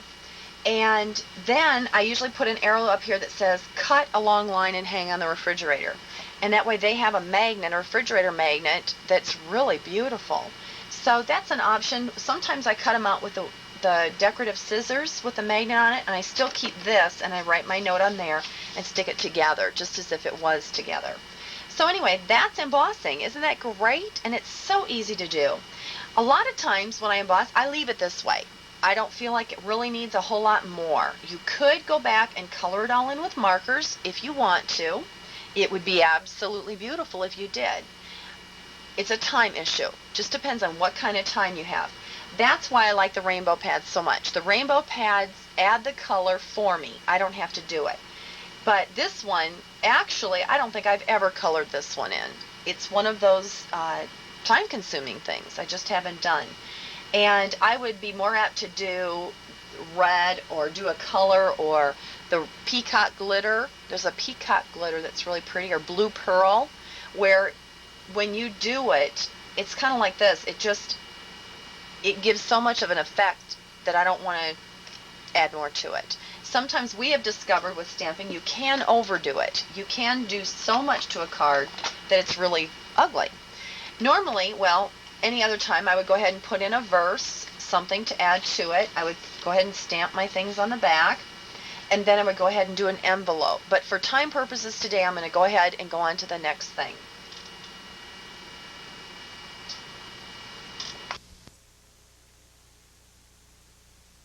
See, just by cleaning it off with soap and water, it's pretty much clean. I mean, with the clear, you don't have to worry about getting it down into the grooves. If I had used a red pad on here, I would definitely have to take it to the sink, take out my toothbrush, which I keep usually pretty handy, and then run it under water and scrub it up. And if it's gold, like I said, or silver, it's very difficult to get out. So keep that in mind when you're buying pads. Okay? So that's embossing. What do you think? Do you like it? The next thing is masking. And we're going to go ahead and use one of my favorite pads, the Color Box, the 3-color Color Box. And we're going to use a Printworks pad, which, as you can tell, I've used a lot. And this one is one of my favorite cards. And I've done it actually quite a bit. I'm going to change it a little bit, do it a little bit differently this time.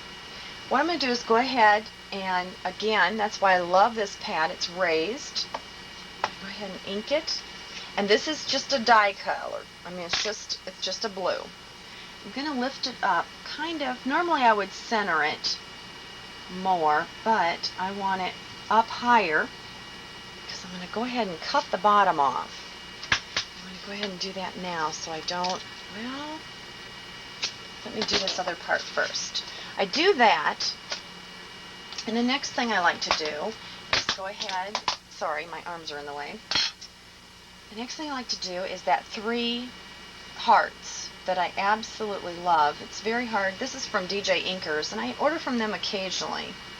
This time I did not actually place an order with them. There were too many other companies that we wanted stuff from. But this one is really popular. What I did was I took a piece of paper. Normally I would use a Post-it note. Now if I'm going to talk, I'm going to set this back down on here so it will stay wet. Normally I would use a Post-it note, and I couldn't even find my little things, but you could use this, and what I do is I try to stamp it where the sticky part is, okay? So this would be the part that I would want right here, because this is where I'm going to put my hearts. So I want it to stick to the paper right there. So if I did it, it would be like this, and it would stay in place. Then when I'm done, I could just lift it up. Now this one I already have done, that's why I'm going to do it this way. But you set it on there, you stamp your image again, then you cut out the part. Now I could cut out the whole thing, but I don't need the whole thing cut out. I only do this part as of right now. If I ever go back and do more, I can change it. Then I stamp it. And then I like to just kind of angle it a little bit. And see how it's hiding behind there? I just love this card. It's one of my favorites. And then I'm going to do the thank you. This is a little mini thank you stamp. And I'm going to stamp it. Oops, I don't want to touch that because this could be wet for a little while, but it's got a little thank you in there. And then I'm going to clean that one up. Could move my baking bunnies. I'm trying to put everything away as I go, but I'm running out of room. This one can be cleaned up just like that. Then what I'm going to do is go ahead and cut a border across here. And I try to line it up like right here so I get it an even cut every time. I'm not, cutting more off or less off than I do the other times. Okay, so that helps to kind of get that even down at the bottom. Then the next thing I'm going to do is I'm going to do that sponging. If I have my sponges down here. I know I have one right back here.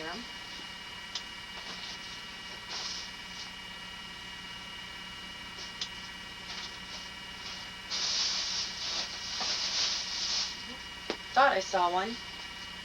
Don't see one now. Let me go get that, because what I'm going to do is sponge around here. I decided to go ahead and get the mask. Hang on just a minute. I'm looking for the other one with the Victorian edge. Since I cut this Victorian, I'd want to keep it the same inside. Found everything I needed. Plus I got the kids ready for bed.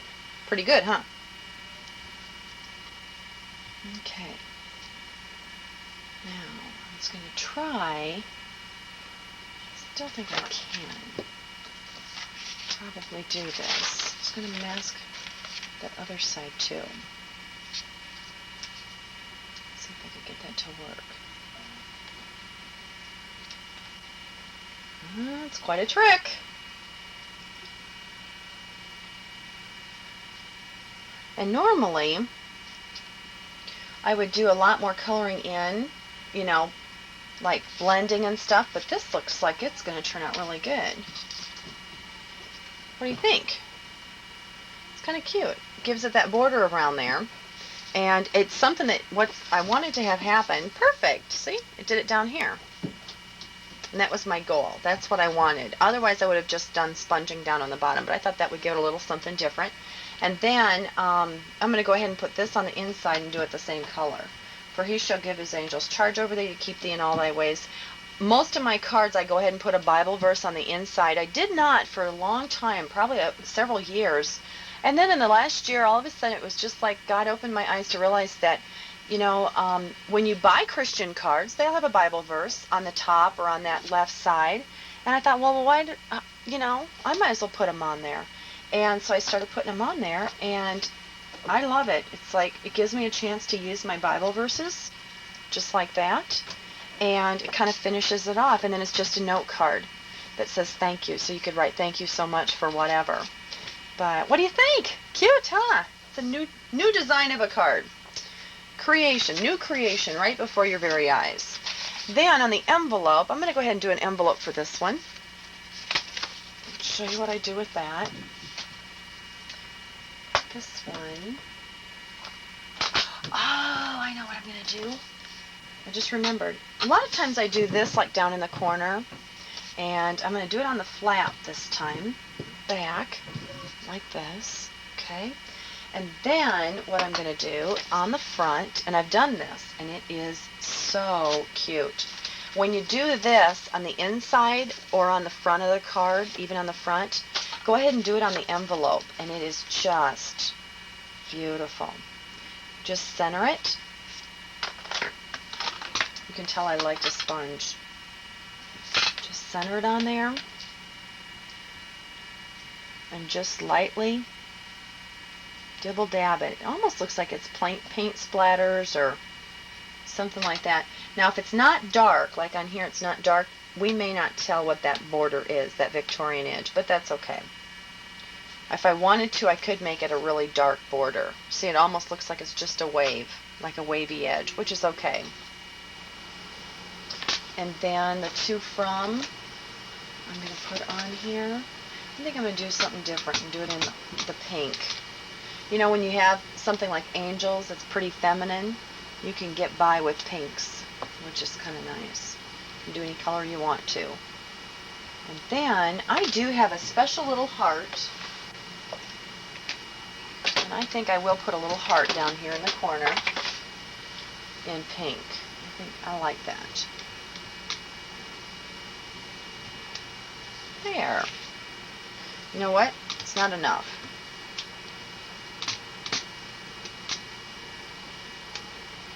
There. I was looking for a darker one anyway. See, when I had like the two shades and it wasn't coming out right, I knew that I just didn't have enough ink on there. And I had to move it over and ink it again. But I just wanted something a little more than just the one heart, since it didn't turn out as well as I wanted it to.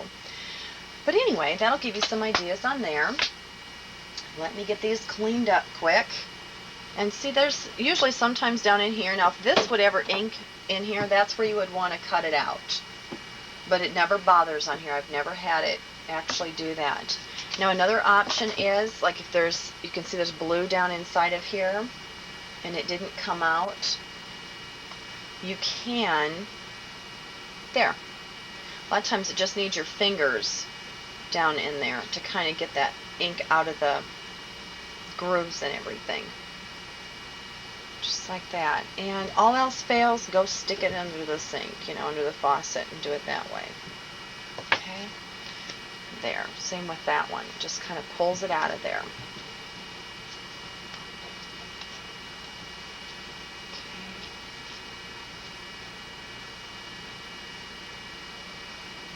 There we go. And I want to get my parts cleaned up right away as soon as I can, because those are pigments. And they will stay in there. Here's my little toothbrush. Sometimes you can just spray right on, just kind of like at the sink too. It's just like spray it on there, scrub it to get down in the little grooves, and then dab it. And that comes clean, much cleaner. Oh, there's that one. Okay. Oh, almost forgot about my to and from. As you can see, a lot of times the magenta has a tendency to discolor the rubber, like down in here. And look at the, see now that's got rubber around it and it's never bothered. I mean, I've never had it stamp or do anything like that.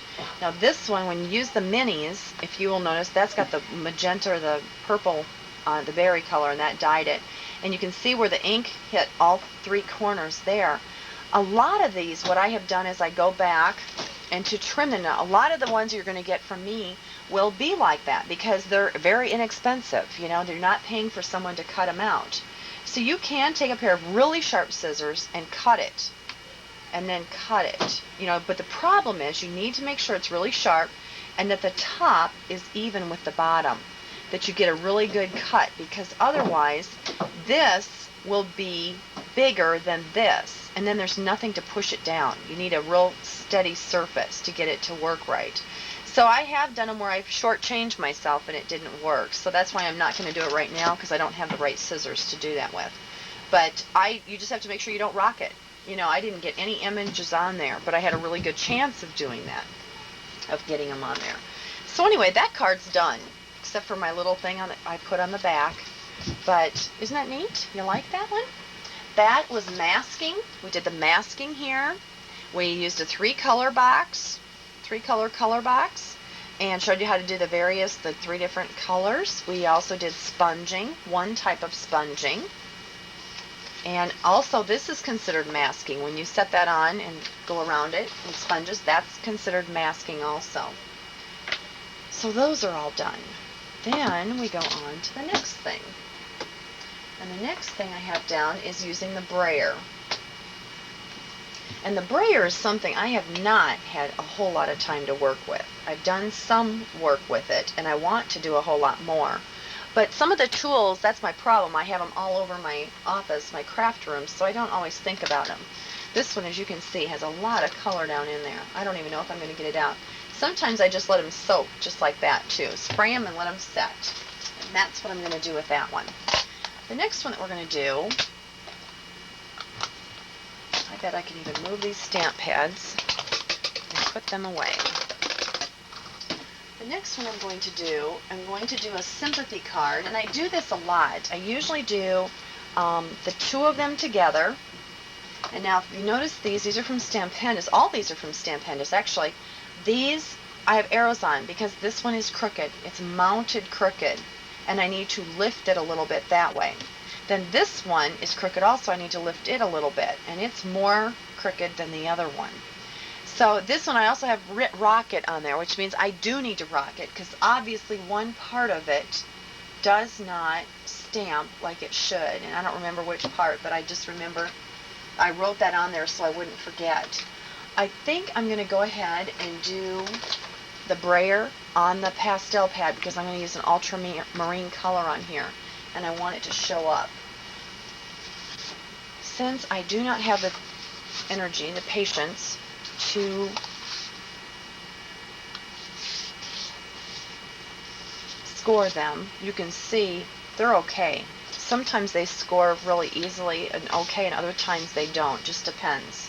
Kind of what mood it's in, I think. Well, this one I'm really excited about because it's absolutely wide enough for everything.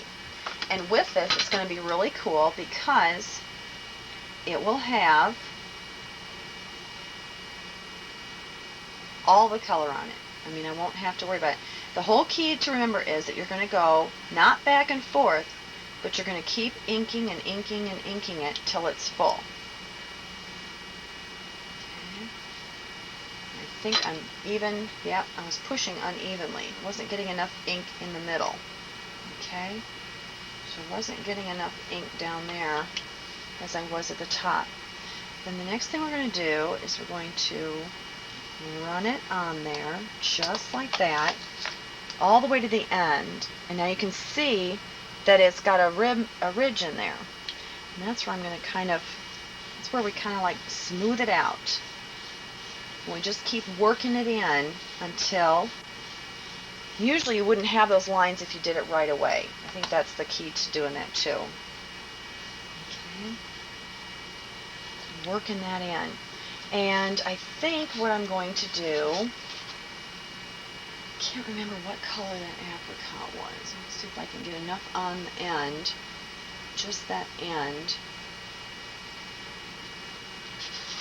that I can work the top of that without having to re-ink the whole thing again. Okay.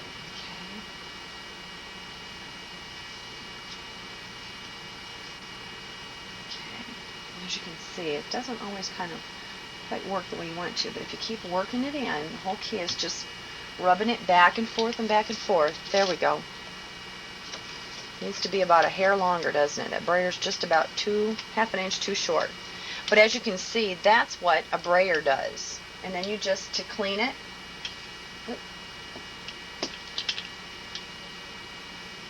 it's the same as the rubber stamps. You just need to make sure that you get it clean right away. Okay.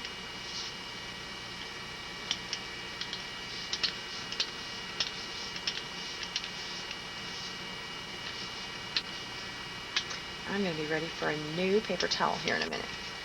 There we go. It's all cleaned up, and we're done with that.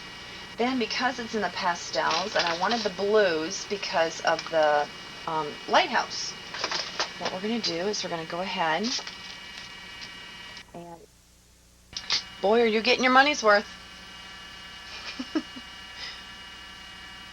Okay, this is still, feels a little bit damp. The one thing is I've discovered is you don't want to emboss on top of here because it will emboss all of the under unless you've done it like a day or two before or something. I'll stamp the lighthouse. Ooh, pretty. Then whenever you're unsure of where your, you know, how crooked your image is when you know it's crooked, always stamp it to check it. See, that's just a little bit off. This pad is wet enough because it's so new that it's wet enough that I could actually emboss with this pad, which is pretty unusual for a felt pad. Okay, it's a little bit off. There. Isn't that beautiful?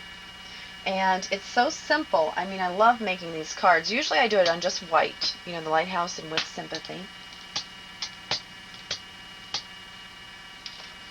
And on the inside, I'm going to go ahead and check this one too because I don't know how much it's off. Oh, not too much. Oh, and I got a rocket. That's right. Okay. So I'm going to turn it a little bit. I'm going to rock it really good. There. Beautiful.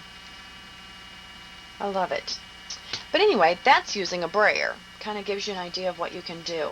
Again, I would probably do an envelope for this, and I don't even have the stamp out that I would normally do. Oh, there it is. I use this one a lot on the envelope because it's another lighthouse. It says, I will save the Lord, He's my refuge and my fortress, my God, in Him will I trust. And it's perfect for the envelope. Since I have that handy, I'm going to go ahead and do that. And you could even put seagulls on the back flap if you wanted to. If I can find my seagulls real quick, which I did, they're right here. There's also some other ones. I also have accumulated a lot of nautical things, like a wheel for a ship and things, and there's, I got a dinghy. There's quite a few things from Darcy's that they've come up with. And so that's another option. When I think it's wet like that, I don't want to flip it right over and put it down so in case it would smear. That's why I opened it up to do it. But you can see I got seagulls there, and I got that one there. And because it's kind of a masculine thing, I'm going to go ahead and do more of a generic to from, just a plain to from that works really well. This particular set comes from Darcy's, I believe. Yes, Darcy's. And I'm done with that one. So as you can see, we have finished that one also. And I'm going to clean these up, and I got lights out upstairs for the girls, so I'll be right back. I'm back, and I also found a few things I thought I would show you. I just realized on the seagulls as I was putting them away that these must have shown up, when I was stamping them and I needed to cut them out, because as you can tell I've cut into those with my embroidery scissors, those 3 notches there, to make them so they wouldn't stamp when I stamped the seagulls. So I thought I would just share that with you. And I'm ready for the explosion card, and I'm really excited because God is awesome. Couldn't find my measurements, and I couldn't even find where I had samples cut. I did find this one, and this is what it looks like as you do it. Now you can do it this way too, so you have to remember how you're going to glue it in your card and which way you want it to explode. And so that's a key thing to remember. This is what you want to write down. For a gift tag size, the small gift tag size, and you'll have to cut your gift tags to match it when you're done, is 4 7/8 inch square. 4 7/8 inch square is the gift tag size. And that would be this size here. Then to make the greeting card size, you would need 8 3/8 inch square. 8 3/8 inch square. As I was digging around, I realized that I actually made a wedding card last year for Jim's brother when he got married a year ago, right now. And this is the card that I did. I don't know if you can see it at all. It's got a chapel on here, the country church, which is one of my favorites. And then I put the Precious Moments couple down here. And I put like a fence with an apple bucket of apples there. And then all I did was I just drew in like a path. And I put in some grass and sponged in a lot of this, and put some leaves on the trees, and may God bless you on this glorious day, happy wedding day. And I took, it took a lot of work. Actually, I was probably doing that at the same time of night that I'm taping this. I do a lot of things in the middle of the night. But I really, really, really liked it, and I thought, that's a card that most wedding cards go in a wedding album, so that would be a card that would be treasured for years and years and years. So I was willing to put some extra time into it, but I was really excited. I thought it turned out really well. And then as I was digging through there, I realized that last Christmas I was going to do an explosion card for my Christmas card with the nativity that I have available, but what I did was instead, I should have gotten the other one. There we go. I did this and I colored it all in. So it's more like this.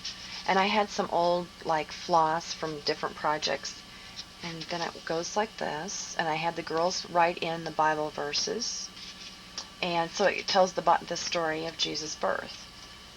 And then I had all of them sponged in, colored in, just mostly sponging in, where it's real easy. It goes through Luke, and then Matthew, and then on the back, which is Isaiah 9:6. And that's where I signed it, was on the back. But I thought, what a great idea for a Christmas card. And that's probably more time than I would have spent on a normal card. But at Christmas, I feel like I only give these to the family, immediate family members. And it's the story of Jesus' birth. So I was hoping that some of them may sit down and read it as a family, as a devotional. I have no idea if they did, but the thought was there. This is another one of my favorites, the Dutch windmill, and that's will give you an idea how I did that with a different edge. That's the wave. And I did the back also, as you can see. And these are some more favorites that I did. I'm going to show you real quick. This one's on a semi-gloss, and this is just the initials from Mazzotti Earls, and just any Victorian edge will work. And they're just note cards, but I absolutely fell in love with these. Oh, there was one more thing I was going to show you. Here's the 3 initials, and that's just the first sample I did, so I'm not sure if I'm going to do them, this way or maybe this way. I haven't decided for sure. This is another one that I did quite a while ago, which I think is really pretty. There's those hearts again. Oh, I did. I put a Bible verse inside of that one, too. God is love. I'll give you an idea. Here's another one with these bows. I absolutely love these bows. They're from Mazzotti Earls, and you can do them in 3 different colors, and they look really pretty when you do them like this, 1, 2, 3, and stagger them, and then do a Bible verse over here on this side. I've done that several times, and it just works out really good. And then on the envelope, I just did the bows all over the front and the flap, and then you could put thanks a bunch, or happy wedding day, happy anniversary, anything like that you want to do. And also I have this which is the canning jar, or it's a mason jar, and then I have the date, contents, and canned by in there, so that when I give gifts of canning, I've got it. Then this is another one of my favorites. It's a tea party. Of course, remember, these are all sample cards. This means that I screwed something up on it, but it kind of gives me the idea of what I like and the colors that I like in the set. And then the tea bag holder. This is a 40th anniversary card, a 50th anniversary card. The ones I send are much prettier, of course. This is just some thank you notes I made when I was working at Millard South. We did a gift exchange, and so I made up a bunch of greeting cards. And because we were cooks, I thought the food would be really appropriate. This one I forgot I had done. There's another look at the brayer. I guess I have done the brayer with the color boxes before, and then I stamped this in black and embossed it with clear over it. And this stamp I'm going to do today and show you how to do it another way with sponging, and it's absolutely beautiful. I love it because, it's not this one, it's a different one. But I love the stamps like this because it's everything in one stamp. You don't have to buy a house and buy a fence and buy the mountains and buy the clouds and buy everything piece by piece, which I have done many times. This is another one of my latest creations, which is just, for kids, for children's birthdays, just a baseball mitt. I was trying to get it masked onto the hand, and I couldn't get it the way I wanted it, how I liked it. So I said, oh, forget it. And I just did, dots like it was thrown up in the air. And this one I wanted to show you. I forgot to show you earlier when I was upstairs, but this is fabric. It's layering. This is fabric ink, so I did the Fabrico pad on the fabric with a quilt. I have a quilt stamp, or you can use it for picnic blanket or whatever. And then, of course, layering, so I just did layers of it with this, and then just added a bow. And everybody loves these cards. I love these cards. Those cards, my friends were just amazed. I had them done in like 2 minutes, 3 minutes, and they were like, whoa, because it looks like it took a lot of time. But they make nice, good note cards. And then these, I do like a new address. If someone moves, I send them a pack of cards, or give them a pack of cards to use for new address, so they can send them to people. This would be like a winter scene with no leaves in the trees, and this would be a summertime scene. And so it works out really good. But let me go ahead and show you how to do if I can remember now. The first thing you do is fold it in half. Do the little one, I'll do each one. Okay, so you have it folded in half.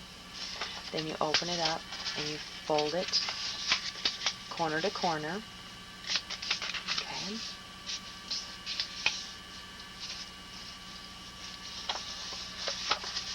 And then you fold it corner to corner, just like this. Okay. And you never do it in half the other way. You just do the corner to corner and then the across. And then you invert those. You reverse those two that went side to side, just like that. Okay. And then you crease it really good so that it works really well.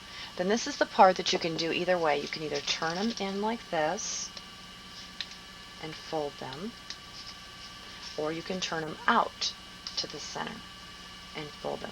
Either way works the same, doesn't make any difference, however you want to do it. Sometimes I go out, sometimes I go in. Just kind of depends what I feel like doing. Okay, most important thing is to make sure they're even across the top, because that's what's going to be at the edge of your card. Then you open them up, and again you reverse them, you invert them. So you would take it and just do like that, and just making sure that they are even at the top. And then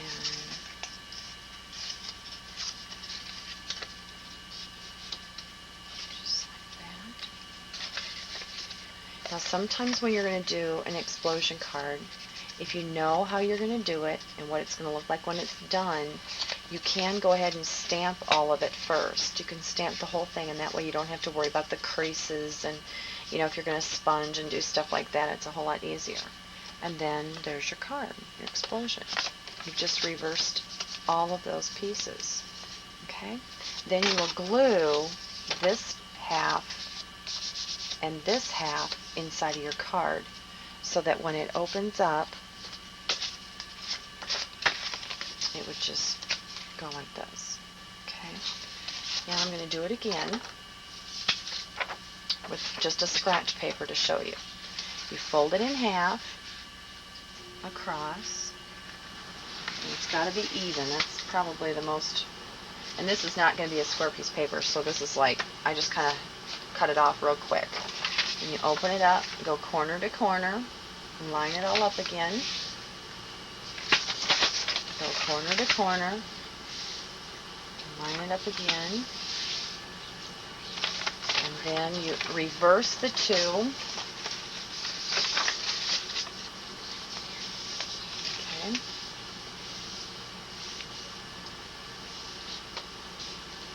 Just like that. Okay. That's your start. Then you go back and fold these. Looks like I like to do them to the outside, doesn't it? Okay. And do them the other way. Most important thing is to get those edges even across there and get it to the middle. Okay.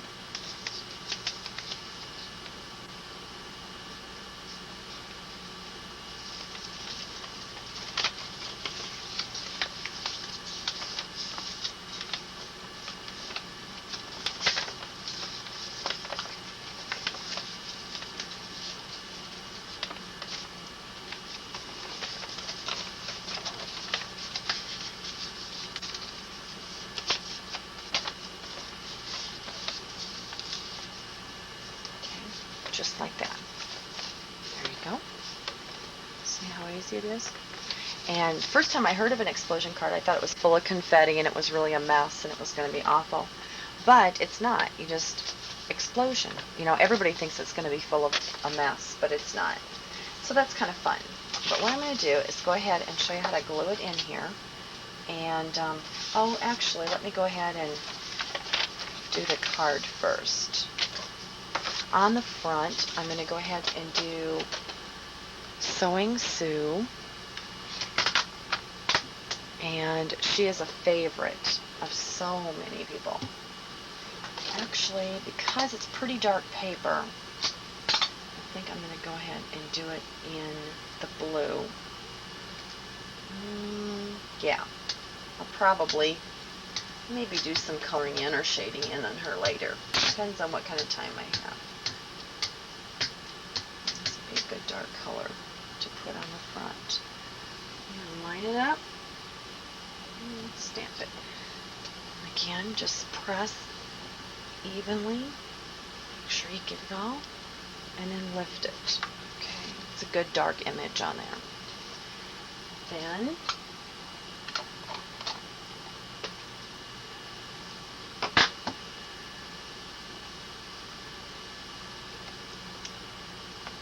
thing that I'm going to do is I'm going to just kind of fill in everywhere on the inside of the explosion with all different things. I've got like a quilt, a little sewing machine,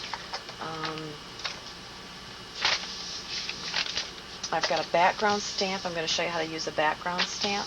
But the main focus of the entire card is going to be Happy Birthday. And I thought that would be really cute right there. And so I want to do that, I think, in the blue again, since I want that really dark and I want it to show up. I don't want any of the other things to deflect from that or take away from it. Oops, scratch that one up. Okay. Okay, so there we go. We got a Happy Birthday in the middle. I'm out of my cleaner. I'm just going to spot clean these quick and go back and clean them up later.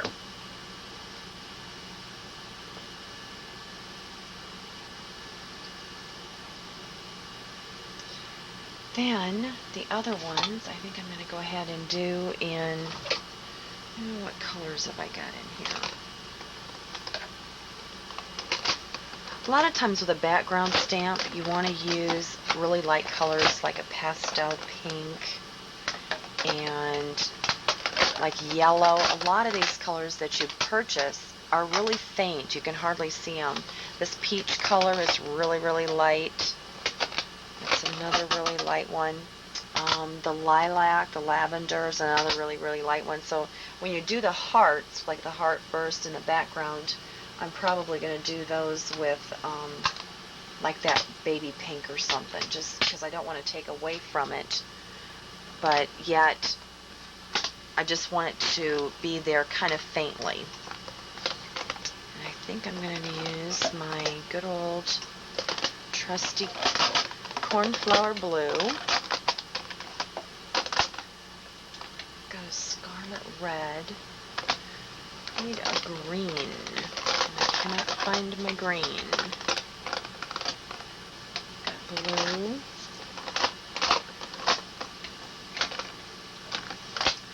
Blue, orange, red. Well, I'm just going to do with what I've got out here, or I'll be up all night doing this, making decisions. But it's basically just kind of, you know, put them here and there and wherever. And you can go ahead and go off the edge. That gives it a lot of character. And the berry.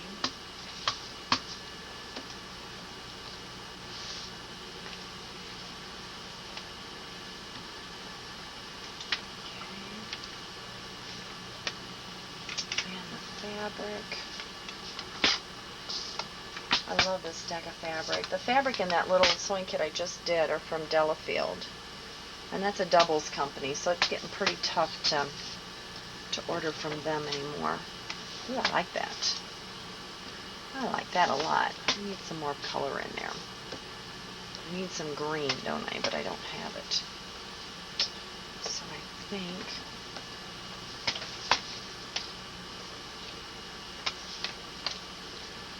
kind of gives it a border type. And you've got it. And then this one. Is that my last one? Oh, I got the little sewing machine yet. My colors, my colors, my colors. Let's see what this lilac does. I think it's pretty faint, but we'll give it a shot. Oh, it's not bad. I'm going to go ahead and just kind of stagger it around a little bit. Kind of ties it together. And that's what the hearts are going to do. The hearts are going to kind of like bind it together. Kind of fill it in a little bit. And I'm going to go ahead and do those in that really, really, really light pink. Oh yeah, I'm going to do a few of these. I think I'm going to do those in that blue. I like that little sewing machine. And as you can tell, oh my goodness, did you notice? What a difference. You can tell between, if you look at it, some of the patterns, the designs are so fine lined that you can hardly distinguish, what they are. But when you see like the sewing machine, it really stands out because it's got really thick lines. It's got a bolder line to it. So it's kind of like the happy birthday. It's got a bolder line. And then to kind of just connect it all together and finish it off. The same with balloons. When you do balloons, you really, really need, if you're doing a bunch of balloons, you need to put some starburst behind it and do it in yellow or something where you can hardly see it. And I don't like that idea. I'm going to go ahead and switch this over to yellow. I think yellow would just kind of finish that and really make it look spectacular instead of the pink. I think there's enough pink and reds in there and with the lavender. So I'm going to go with the yellow and I'm going to stamp it all over, just hodgepodge wherever. And I'll show you what happens. I think it'll be... Ooh. That's strange. It's like a bug on there. It could be. I have a buggy basement. It's the room God's given me. Okay. Just kind of stamp it wherever.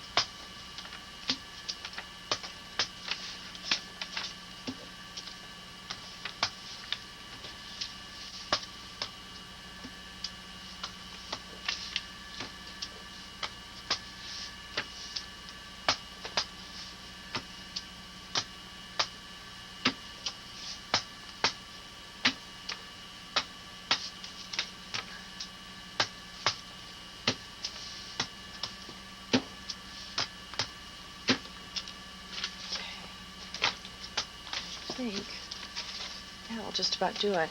As you can tell, it kind of pulls it all together, makes it connected, and I think it'll work. It's going to look really awesome. And I was thinking about giving it to a friend. I already had somebody in mind, but I think that's one of those that I'll probably just have to keep for my idea box. What do you think? It'd be kind of a cute idea. And then I have loaned out some of my other stamps that will work like in the corner. I usually do a border or something around here. And actually what I could do is, sometimes I do stuff with Q-tips. I don't know if I have any Q-tips left down here. Used to.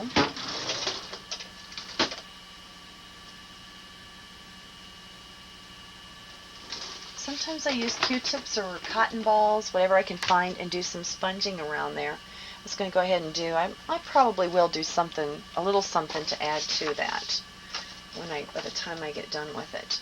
I just bought one of these glue pens. Let me see what it does. Ooh, it's like real glue all over the place.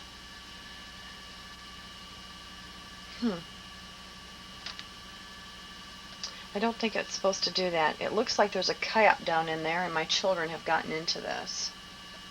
That's my bet too. Well, let me see if I can find a glue stick somewhere, and I will be right back. I found a glue stick. I think my kids got into that. Normally you'll want to make sure that it's even on that front edge, and then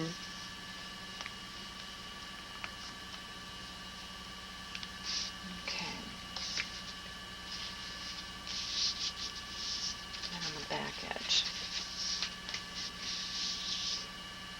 Go.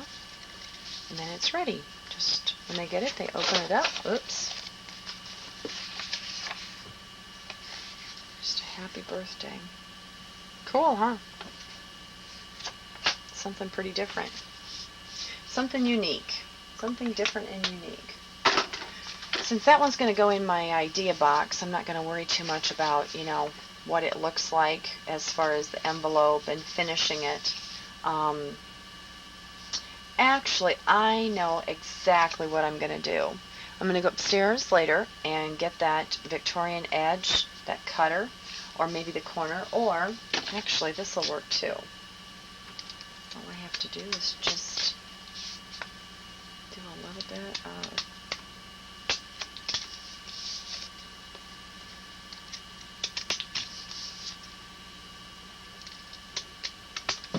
there. What do you think? Just adding that edge a lot of times is all it needs. Just a little something to dress it up and finish it off. But anyway, I hope you like it. How do you like your explosion card? Well, the next one that I want to show you. Good morning.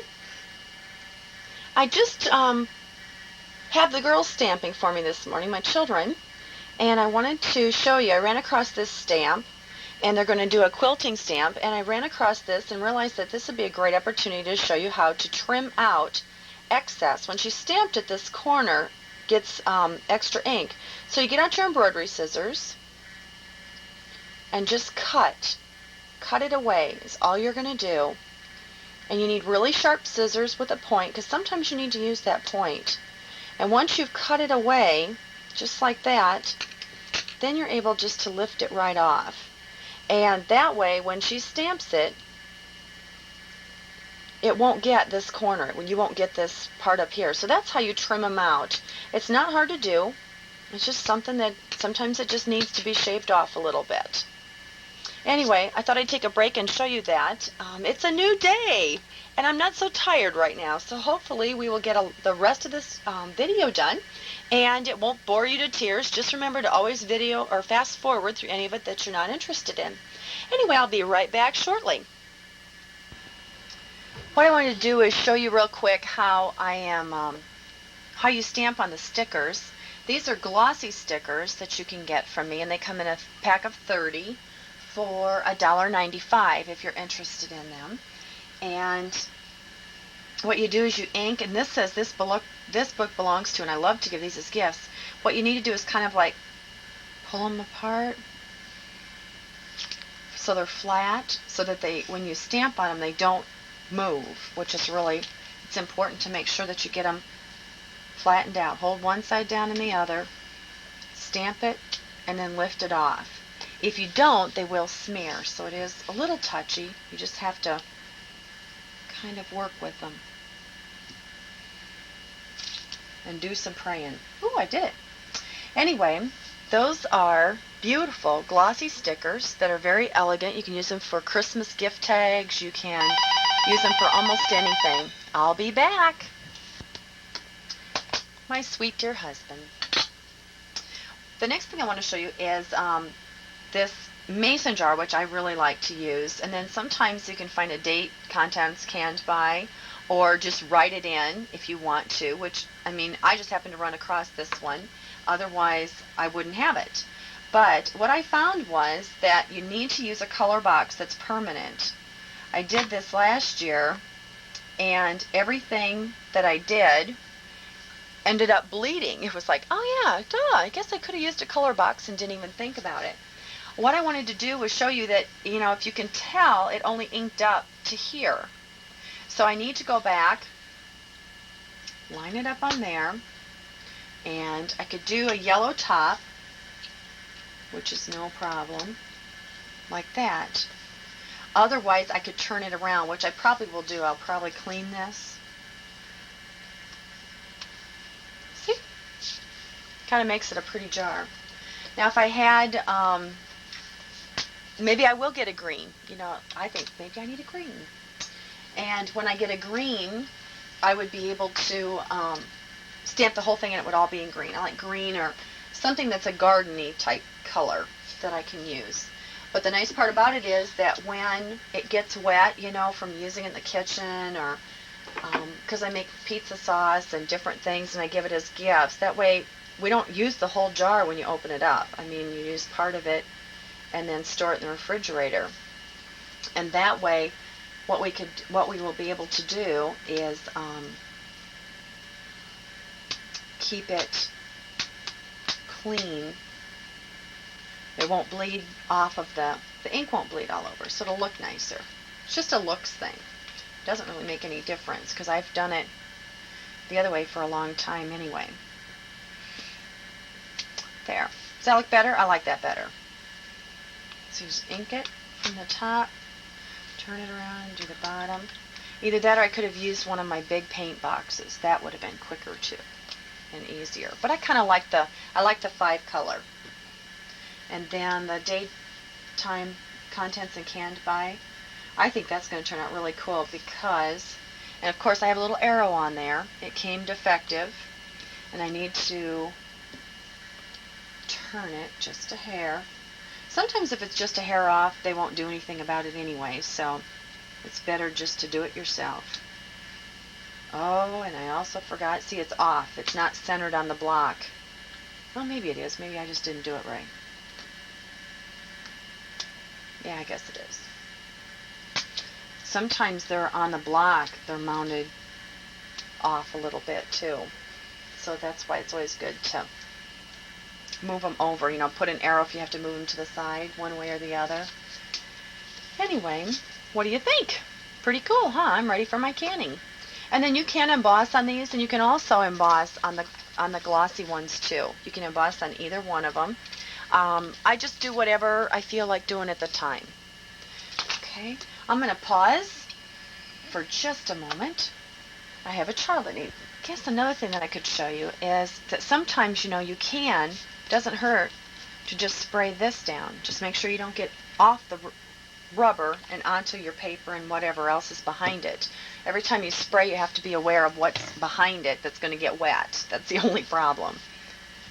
Okay, once you have those cleaned up, you want to make sure with pigments, don't forget that you got to clean them right away. You can't wait. Now, sometimes with the felt pads, a lot of times actually, if I'm in a hurry and I just stamp one or two things down here, I just turn them over. I have a way of knowing that they're dirty, and I just set them there, and it may take me a week or two to get back to cleaning them up because I, don't have time at the time to actually do them. But I do know that they're dirty by how I set them or where I set them, or just how you do it that way. Let's see. This was what I was going to do and show you. And this stamp, I had done this with the brayer, and it looks really cool with the brayer. I had forgotten I had done that.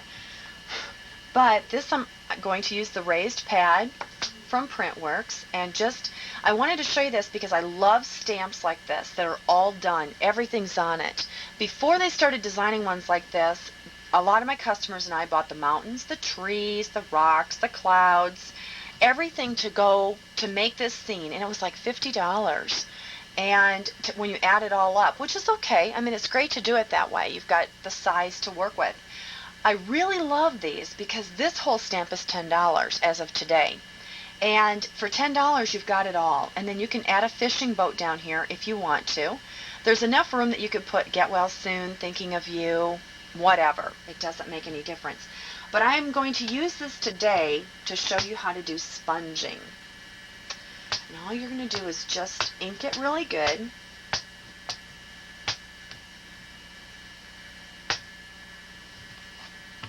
Looks like there was some dirt on there. And the other thing I want to remember to tell you is if you rub the stamp on your pad, it will deteriorate the stamp pad.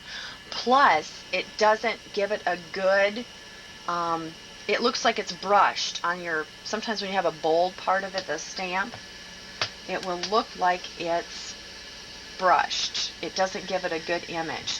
Then you line it up and stamp it.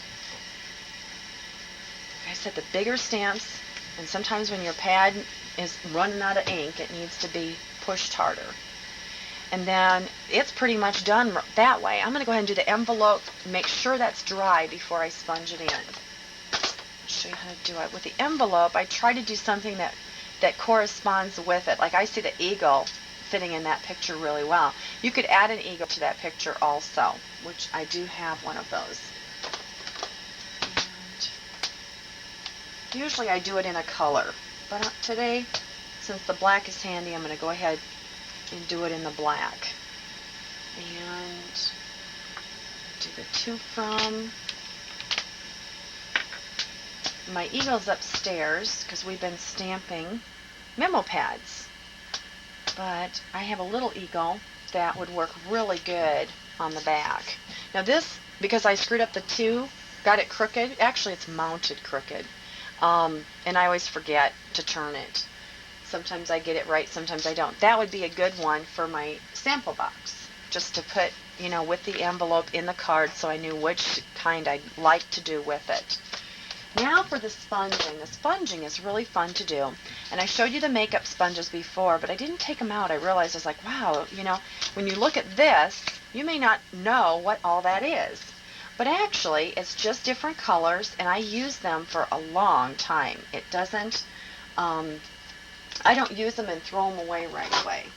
Let me see if I can find some colors that I need. There's a green and a brown. Green, brown, and a raspberry. We could do some flowers in there. I'm going to go ahead and start with the brown. And the brown, according to the stamp, is like a little bit on the rocks here and there, and you're just going to kind of color it in a little bit. Let's see, there's a little bit over down in here. There's a little bit, I could put a little bit of color up there in the mountains. Okay. And the green. I think that was green next to the brown, but I'm going to start a new green. That one's got, sometimes the colors bleed from one to another. And I just push it down on there, get a little ink on there, like that. And then I'm ready. Just do a little bit of green. Oh, I'm not doing very good today. You don't have to get real detailed, but you want to make sure that you're not totally off the wall.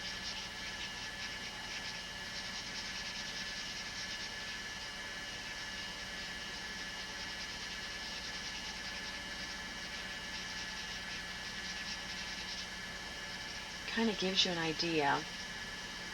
And then, usually it works really good. Let me show you. For like clouds. You can make it as light or as dark as you want. You can sweep it like that. And you can kind of color things in, make them real soft. And you can do different, if you want it like that, that'll work too. Okay. Then find a blue.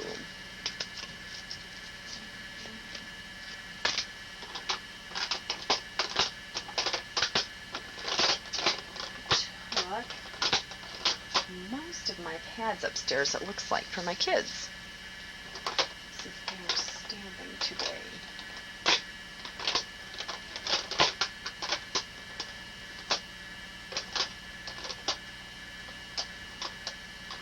Anyway, that will kind of give you the idea. Let me use this blue and see if this will... I haven't done it with the pigments before. Let's see if it works. Okay. What we're going to do is just kind of...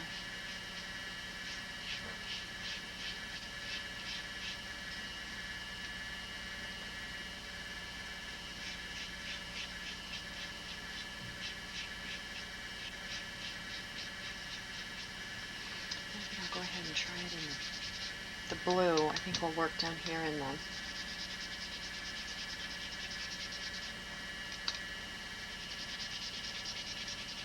And you can make it darker.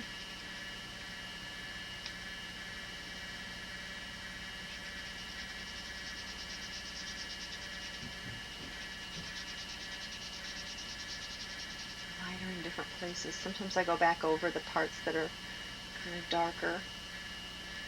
This one usually, I do a lot of coloring in with colored pencils.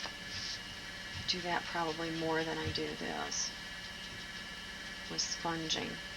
But some things look really good sponged in, and when you make a mess up like this, you've got this here and maybe the green around there, what I'm going to do is go ahead and do a little bit of color all the way around it.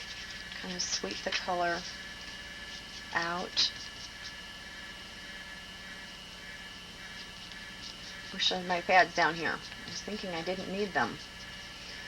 was thinking I had everything I needed right here. Oh, I do. It's all covered up. Here's my cornflower blue. Cornflower blue, the Printworks pad that I use a lot, I wear out. I have ordered quite a few, so you'll have to come get one. And I ordered that from Printworks, so those, I like them because the angels fit on there really well. But that kind of, that way you don't notice all the smudge marks and my, little mess ups here and there. But basically, it's done. I mean, if you wanted to, you can add a few little, and I hang on to those. You can add a few little pink flowers. Excuse me. Down in here, maybe a little bit up in here.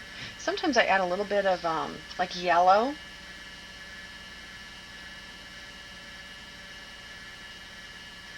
Just to kind of give it a touch of color, like it's flowers, that you've got flowers down in there. Anyway, that is sponging. And as you can see, it's really easy to do. And these are really inexpensive sponges. I just get they're actually, I call them the cheap sponges, because at Osco, they are in the, like on an end display. I went through the whole cosmetic department a couple of times and could not find them because they're off on their own. They're on an end display with a whole bunch of inexpensive, like nail polish and makeup and all of that. So it's not with the Clarion and Revlon and all of those. Anyway, that'll give you an idea of how to do sponging. What do you think? Then your envelope, you could add color to the eagle and the mountains and the trees if you wanted to. Okay. And don't forget to put your hand stamped by on the back. The next thing that I want to show you is a cutout card, and it's one of my favorites. It is something that is absolutely beautiful. This is beautiful embossed, but when I'm in a hurry, which is a lot, quite often, I will go ahead and just stamp the image. And this is the one that I was talking about, that it would have a bubble in the middle if it was not cut out, but they cut it out for us, so we don't have to worry. And then I went ahead and polyurethaned in there already. Okay, and then this one goes in here, just like this. Okay, isn't that beautiful? And then I have another stamp that I use on the back, and or on the envelope that I use, that's like a bow, and it's like a ribbon bow. Let's see. I'm going to get more stamp cleaner ready, because my stamp cleaner thing is full. Actually, I just don't have enough room today. Then on the inside, I will probably do the same thing. It will be love the Lord thy God with all thy heart. And what I'm going to do is just cut this out. And I like to use sharp pointed scissors, like embroidery scissors for this, or something with a sharp point. And it looks like these have been through the mill. They look like they've been used and abused and need to be cleaned up. I think my kids got a hold of them. But what I'm going to do is just, you could get an X-Acto knife out. And if they ever get full of gunky stuff like glues and different things like that, I usually take nail polish to my scissors and just do that to get them all cleaned up. And then if you have Fiskars, which these are, there is a Fiskar sharpener. I don't know if you're aware of that, but I use my Fiskar sharpener a lot. And these happen to be the scissors that I used to use to cut hair, till I lost them for a short time and had to go get a new pair. So now I use them for just about anything, from cutting hair to whatever. But those definitely need to be cleaned. I'm sorry about that. Anyway, that's a cutout. Kind of a quick one, but it shows you how to do it. And then I'm going to go ahead and stamp this through there so I get it centered just where I want it. Okay? And you can do this. It's really neat to do this for anniversary cards, wedding cards, 50th anniversaries. The thing that you have to remember is that when you go to sign it and you go to write their names, that you don't get down in this circle. You have to pretend there's a circle there. So you have to write up here and write down here and make sure that it's, that you have this much room and that's all you have. So that's the hardest part to remember when you're using them. That it's like, oh my gosh, I got to remember I don't go outside of that so that it doesn't show up in the front.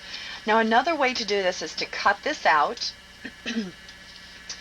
Then take another piece of the cardstock. I could have stamped this on here, then cut it out real quick and glued it on the inside of here. Do you understand what I'm talking about? Just glue it right in here, and then you would have the whole inside to do something also. And it would show up, like you could do a different color. You could do a color that complements this, and that would be really pretty, just to do it inside. But that will kind of give you an idea. There's, two different ways to do cutout. That's a cutout card. And I'm not going to do the envelope right now. I'm going to go ahead and go on to the next thing that I wanted to show you. Okay. Then another one that I wanted to do is layering. And layering is a fun thing to do. It is, it's very creative. It's one of those things that takes a little bit more time. And what I'm going to do is use this as like a paper over the top. So I'm going to go ahead and cut. And I love the decal scissors. They're one of my favorites. I don't have to line them up. I don't have to worry about getting the pieces to match as far as, from like the scallops, you have to make sure that when you start the next one that the scallops match. With this one, all you do is just cut. And my kids' birthday parties were yesterday, and we had so much fun, and it was really neat to see how many kids stamp, or how many parents stamp, because they got stamped cards, stamped wrapping paper. So that's the decal scissors. Then what I'm going to do is use that as a backdrop, like this. And my glue stick. I could use the glue pen, which I have done before. I do have a glue stick right here, providing I can get it open. Okay, and all you do is just, as all of you know how to do this already,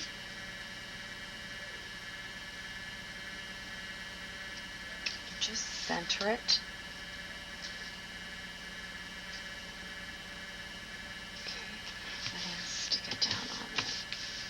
Okay, now the next thing that we're going to do, this is where you need a hot glue gun or double stick tape. And double stick tape works really good if you have it. In my case, I do not have it. So I'm going to use my glue stick or my glue gun. Get it plugged in here. Okay. Going to use my glue gun. And what I'm going to do is use it for the lips, what I call the lips. And this is just foam, the packaging. When you get a package in the mail and it's got the foam inserts in it and stuff, or like the protective stuff, you just cut it into pieces or strips or anything. And then this is what you use to lift it. And if you use 2 layers, then it will lift up twice as high. Let's see if I've got here. I usually just keep some strips, and you got to look for the pieces that are really flat. Some of them like have a wave to them and a curve. So find some really flat pieces, cut them, and then just use those. Otherwise, like I said, double stick tape. A lot of my customers have used double stick tape. There are companies that have little dots, different things that are already stick-ems, and you just peel them and stick them. But my girlfriend at Stamp, she's really funny. She's going, Jody, I know you would just find a way to do your own and create your own. Let's see. This one I think I'm going to go ahead and do in, the ultramarine. That'll be really cool.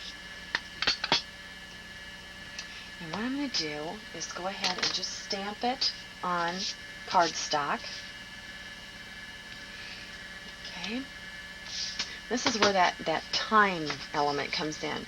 And you can cut it out any way you want to. Since I've already done the decal, I think it'll be fun to go ahead and do the decal again.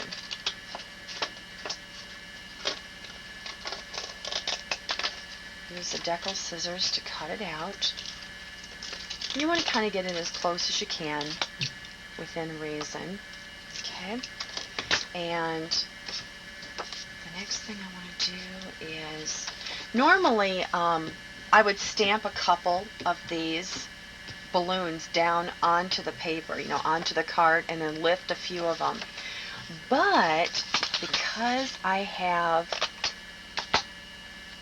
put the this paper down, I'm not going to be able to do that. It's not going to work. So what I'm going to do is just stamp a few of them. Okay.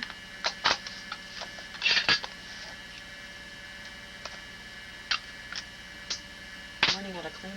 Can you tell? I can tell. Ultramarine. Okay. I think I'm going to do, oh, this will be pretty.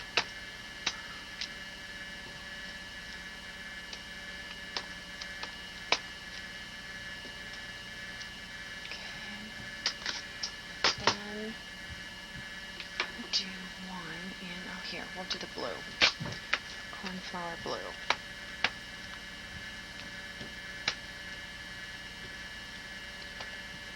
And actually, probably what would have been easier, you could cut all of these out. But you know what I'm going to do? Just for time purposes today, I'm going to go ahead and just stamp in a whole bunch of this. Okay, so it kind of resembles a bunch of balloons. If I had more time and patience, I would cut out each balloon and then I would stick them on individually. But for today, what I'm going to do is go ahead and do it this way. I think it'll work out just fine. And I'm looking for a background stamp. And what you can do with the background stamps is stamp them in yellow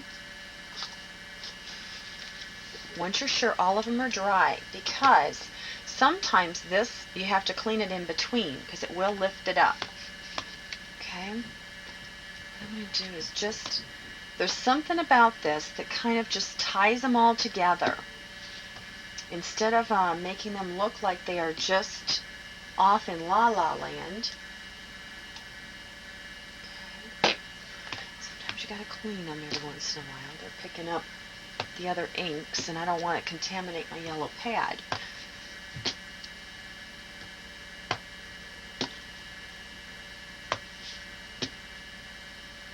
Okay.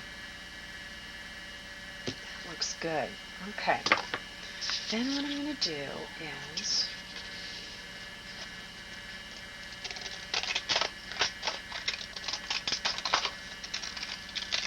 I'm going to make it just look like it's a bunch of balloons.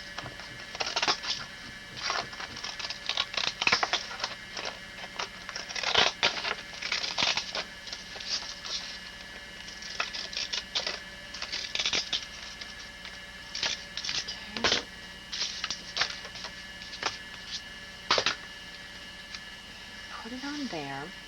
And I think for fun, I am going to go ahead and lift it. Yours looks different size than what it actually is. There we go. And to make it even more, it should be, I'm going to go ahead and do the squiggles. And I see my black is gone. It must be upstairs, you know. I don't know how all of you do it that have 2 floors or 3 floors, because I have 2 now and I can't even stand it. But what I'm going to do is just pretend like I've got the balloons started, the streamers.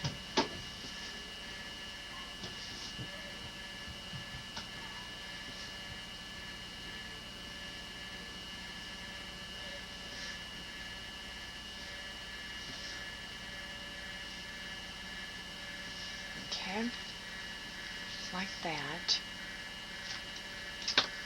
And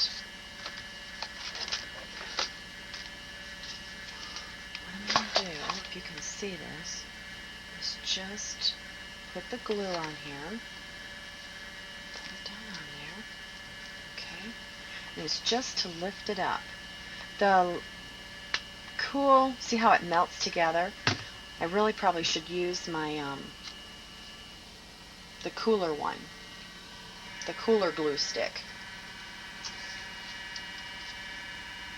Then I want to take and do think I'm going to double layer the happy birthday just for fun. Ooh, shoot. It's not where I wanted it. Can you tell that hot glue is something that just, I've been burned enough times to know. Let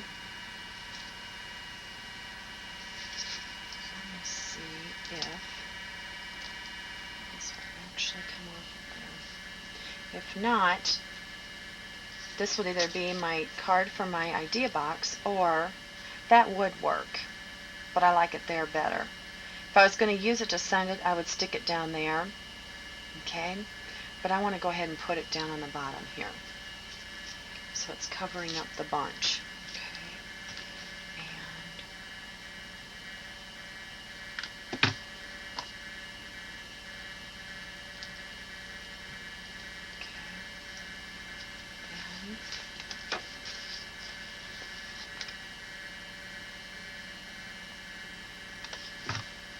I've tried a glue stick with this, and it just doesn't stay well enough. I mean, I don't like it well enough. But maybe the cooler glue, the one that's not so hot, instead of a hot glue, would be better. But that's kind of gives you an idea of layering, what it's like. The other type of layering that I've done, I did have a card down here. Let's see if I can find it quick. I do not see it. I did fabric, and that was really awesome. That was so awesome because I did fabric stamping on fabric. Then I glued it down, and then just did like one phrase and glued it over the top about quilting and put a bow on it, and that's layering also. So that'll kind of give you an idea of what layering is like and what it can do for you. Now, I like it enough that I probably will go ahead and glue this on the inside with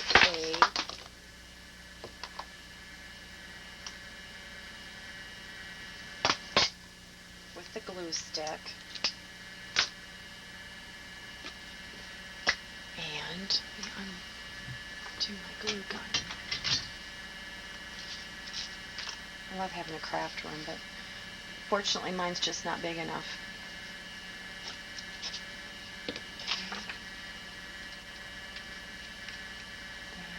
That would go on there. I kind of like that, just doing that. Okay, and with this, I would probably do a birthday phrase on here,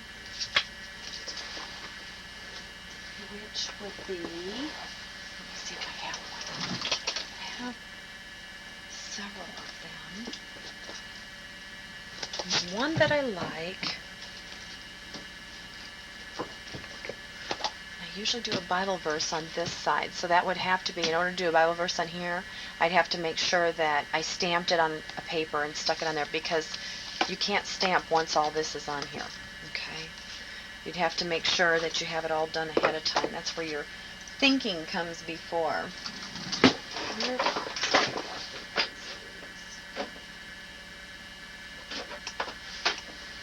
Oh, I know which one. You find it. It's a bouquet of birthday wishes. Usually when I do a birthday card with the balloons all over it, I like to use, or flowers, I like to use a bouquet of birthday wishes just for you, like a bouquet of flowers or a bouquet of balloons. So let me stamp that quick, so we can actually finish the whole card. And see, I love that ultramarine. I ordered periwinkle blue from Printworks, because I prefer having the stamp pad in the box, and I prefer having the lid attached to the box, but a lot of times some people like it separate, and then when they have it separate, it just comes off. Hang on just a minute. Well, I'm not sorry about that interruption. That was an emergency prayer request, and I always enjoy getting those. Well, it gave me a chance to clean up all the rubber stamps that we'd used that I had sitting around, have lunch with the kids. And now I'm going to go ahead and finish this card. You could do it this way or angle it, whichever way you wanted to. I'm kind of a I like angles, so I do a lot of angle things. And then I decided, since this is pretty noticeable here with that hot glue that fell there, I think what I'm going to do is go ahead and stamp another heart or something, another stamp, and then a balloon, and then cut it out and glue it on top of there. Just, it would be tucked underneath, kind of. So I thought that way you wouldn't notice it, because I want this one to be nice, since it will be on display at the fair. Anyway, I just wanted to show you the finished product on that. And also, I realized as I was cleaning them that these are two of my very first stamps. And as you can see, at the time I was selling Tupperware full-time, I had a lot of stamp pads. I had a lot of different colors. And when she told us washable, you got to have these pads from her and everything, I was like, well, I got these pads at home, I think I'll try it. And it was funny.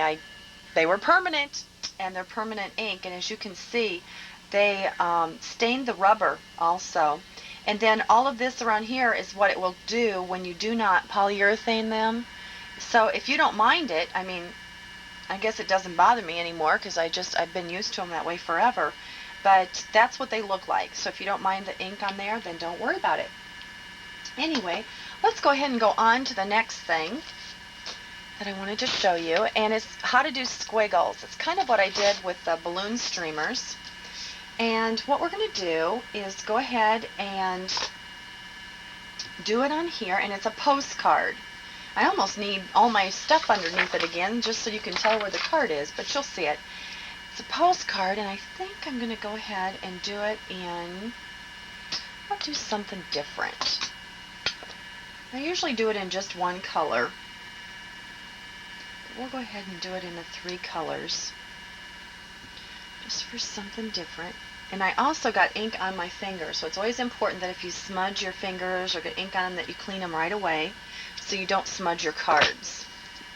And I kind of like the 3 color. As you can see, it just gives it color, so it's not something I feel like I have to color in to make it look nice. And then for squiggles, I use a fine point marker like the Espresso or anything like that. And I usually will take and try, I'm not going to get it perfect. A lot of times I try to get the 3 colors, or I pick 3 complementing colors. One of the colors will be in the image, whatever it happens to be. And I usually start with the lightest colors, but what I could do is, and you will develop a style all your own for doing this. Oh, I know what I was going to do. Let me go back to that pad, and I want to go back and do the to and from on here, and I think I'm going to do that in the pink.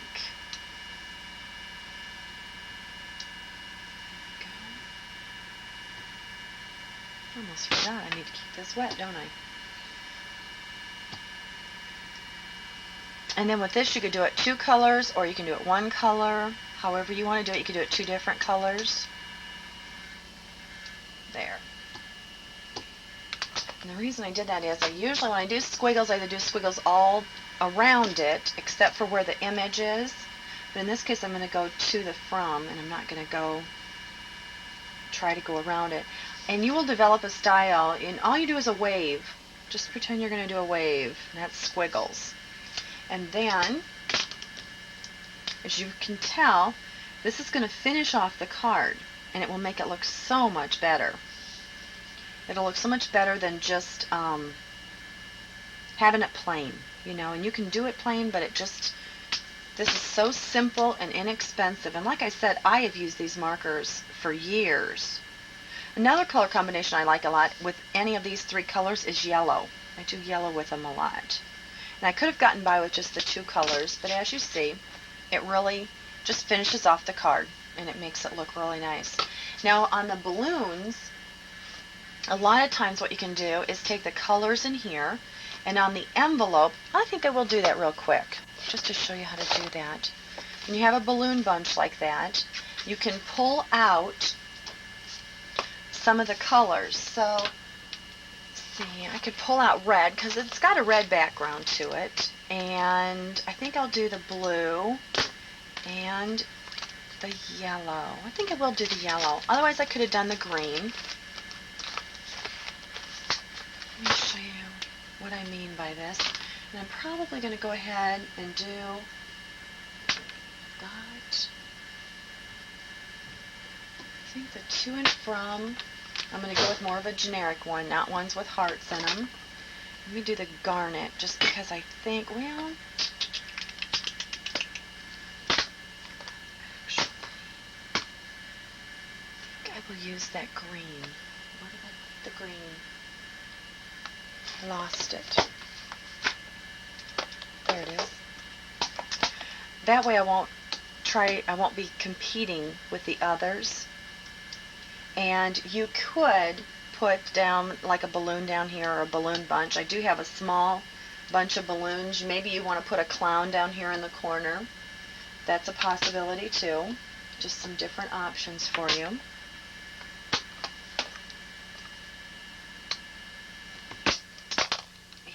let me do just the yellow. The yellow is one of the three colors. You don't want them all really dark, otherwise they just fight each other and you got too much color going on. There's the red.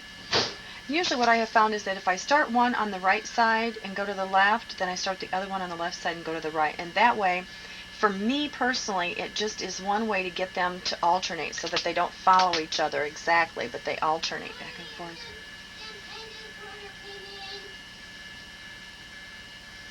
And then, okay. And that's the finished product on there, as you can see, which is great. So that would be the envelope for that card. Okay, and I usually stick the envelopes inside. I know some people stick them behind, and some people do this, but I like to be able to see what the front looks like right from the very beginning. So I usually, when I stack them and stuff, they go like this. Okay, the next one that I'm going to do is, let's see, oh, I know, here we go. I've got a heart that I want to show you. This heart, I have a scribble heart for sale, and this one is just one that I really, really, really, really enjoy. And you can do so much with it. It's just a really pretty color. And what I think I'm going to do to kind of make it fun is use a rainbow pad. I think I'm going to go with the lighter colors this time. A lot of times I use those darker colors. As you can see, I rub back and forth in line with the color, not this way, but this way. And sometimes to get the color even on a bold stamp like this, you want to do it, rub it to make sure it's all there, and then push on it to get that ink on there. And I like to just do it in the corner like that. Okay. Oh, this color pad, I lost the orange and the hot pink. As you can tell, the hot pink and magenta, it kind of, that's the only thing, is it bleeds. So it kind of bled all together and you lose it. But I'm going to go ahead and show you what you can do. Now the God Bless You works really good on your check blanks. You can do it on here. As you can see, it almost looks black on there. And then I would go ahead and do the same color of to and from with whatever the words are. And again, you can do the squiggles around it. Sometimes I do the squiggles. I think it needs it because it just kind of needs to be finished off a little bit. But these are great for just dropping a note in the mail to someone, to a favorite teacher, or somebody that you really care about. Since this is a lot of dark colors, I think I am going to go with those darker colors. And again, just do, could have picked out the orange, could have done yellow, orange, maybe the blue.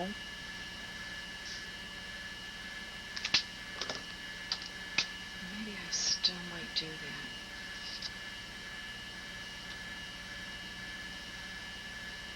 Okay.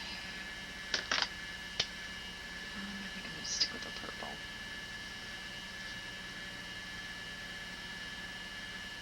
Okay. There you go. It's all done. And those are quick and easy, as you can see. They just go really fast. Now the next thing I was going to show you, oh, I know. With this heart, I really like, I'm going to show you how to do the glitter. And the glitter is easy to do. Again, you're going to need a funnel.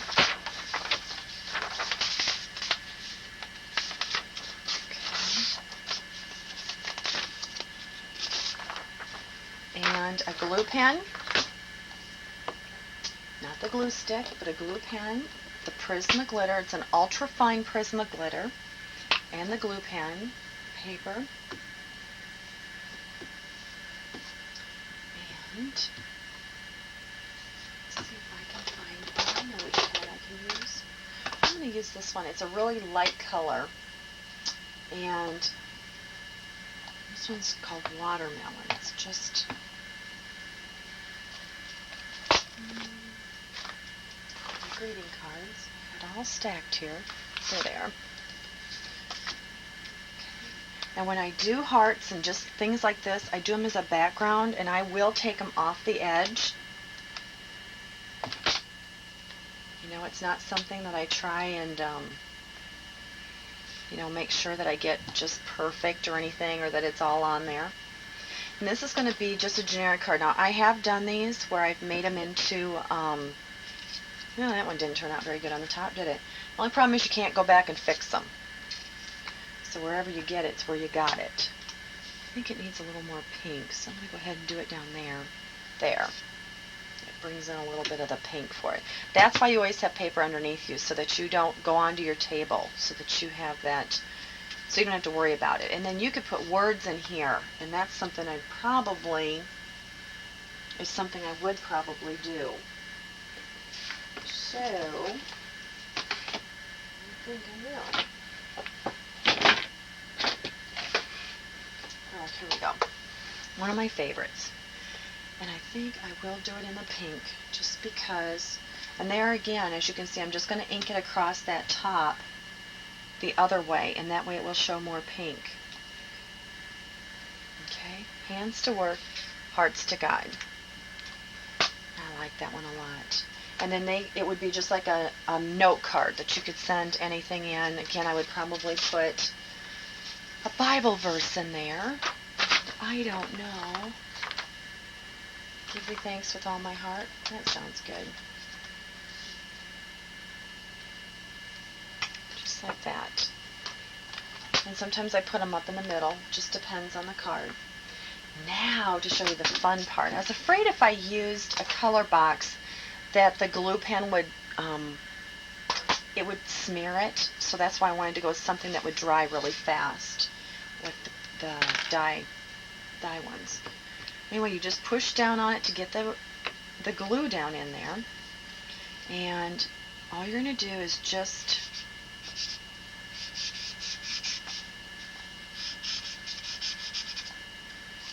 like that. Oops, I guess I gotta bring this down where you can see it. And you just pour it on, shake it off. And as you can see, isn't that beautiful? I mean, it just adds so much to the card. It's just incredible. Just that little bit, and you just scrape it back and forth, just like the squiggles or just like it's designed. Then you do the next one. And I usually do one at a time, just because otherwise you might be able to get by with two at a time.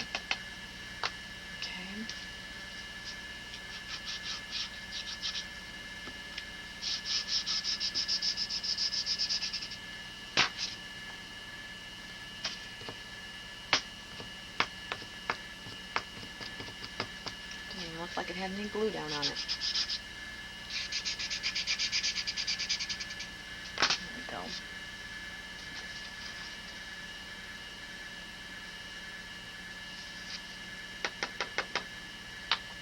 There. Two more left.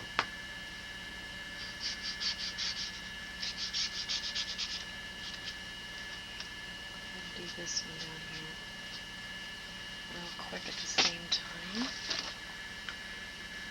And again, as you see, I don't funnel it back in until I'm all done with it. But isn't that beautiful? I mean, it is just, it's a great way to finish off a card and make it look really spectacular. And it didn't take but just a few minutes, and that's it. And usually when I'm done with these cards, they will go into a baggie. I put them in a little plastic baggie, so that the glitter, if some of it flakes off, it's not going to go all over your stuff, all over your other cards and things like that. So I try to keep them kind of isolated from the rest, but it's a great way to do it. Then you just take all of your glitter, funnel it back in, and use it again. And as you can see, you use very little when you do that. It lasts a very long time. Okay. Next thing that we're going to do is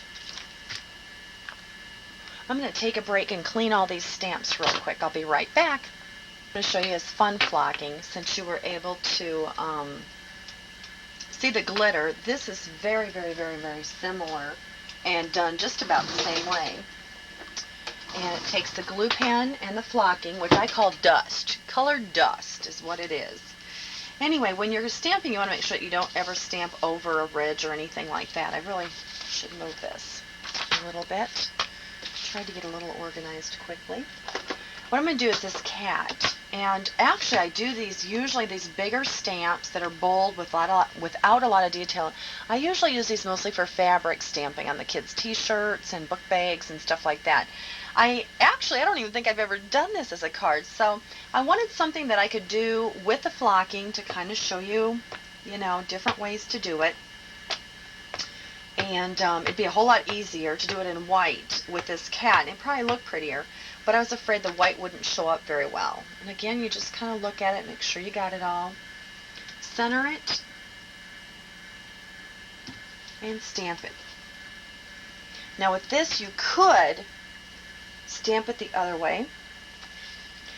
And then you would be able to, go back and put, stamp the cat over here and put happy birthday over there here, or thinking of you, or hoping you're having a meowing good day. Something you can think of, different things like that. I think I'm going to start with the red. I may do just the red. I hate to just, since I haven't made it, I don't know what this cat will look like if it's all yellow and brown. We'll just have to see. But what I'm going to do is just go ahead and ink in around the hearts. And I think flocking actually works better if you have it embossed so that everything is raised. And I think that it would work much, much cooler. But I've done a lot of flocking, but not enough that I've done that. And I think that that would be a good thing to do, to try that. And then on this, I think I'm just going to do stripes. Otherwise, we'll lose all the detail in there.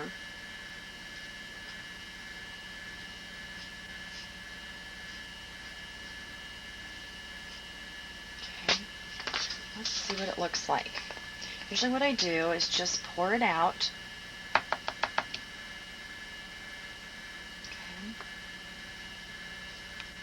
And then push it in.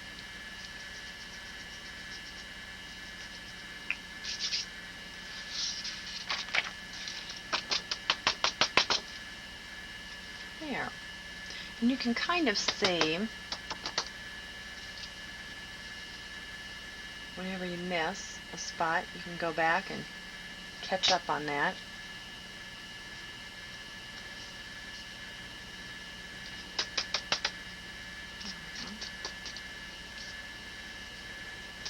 And if I had, obviously this is where I glued it first. I probably should have gotten it wetter again. And I think I'm going to go back in here and do a little bit more in the collar, the bow. Maybe bring a little bit more ink or glue in. Fill that in a little bit more. And all you can do basically is just experiment with things, How do you like it? What do you like? What don't you like? That kind of thing. And see what you think. As you can tell, it does get messy. But the kids enjoy it, and it is it's fun to do. And this will overshoot it because it's new. I haven't used the red yet. I thought it would be really, really, really pretty for bows, on Christmas gift tags or packages, Christmas cards. You could do a red bow for Christmas, that kind of thing, and make it three-dimensional that way.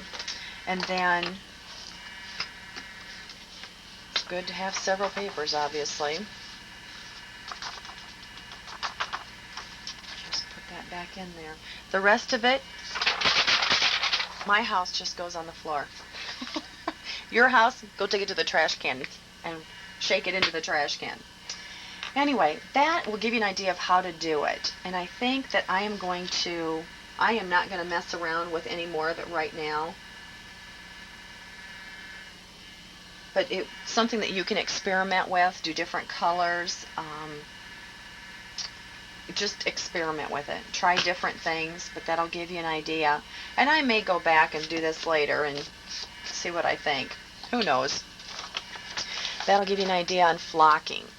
Then the next thing I want to show you is another postcard, and this is one of my favorites actually. I use this girl a lot.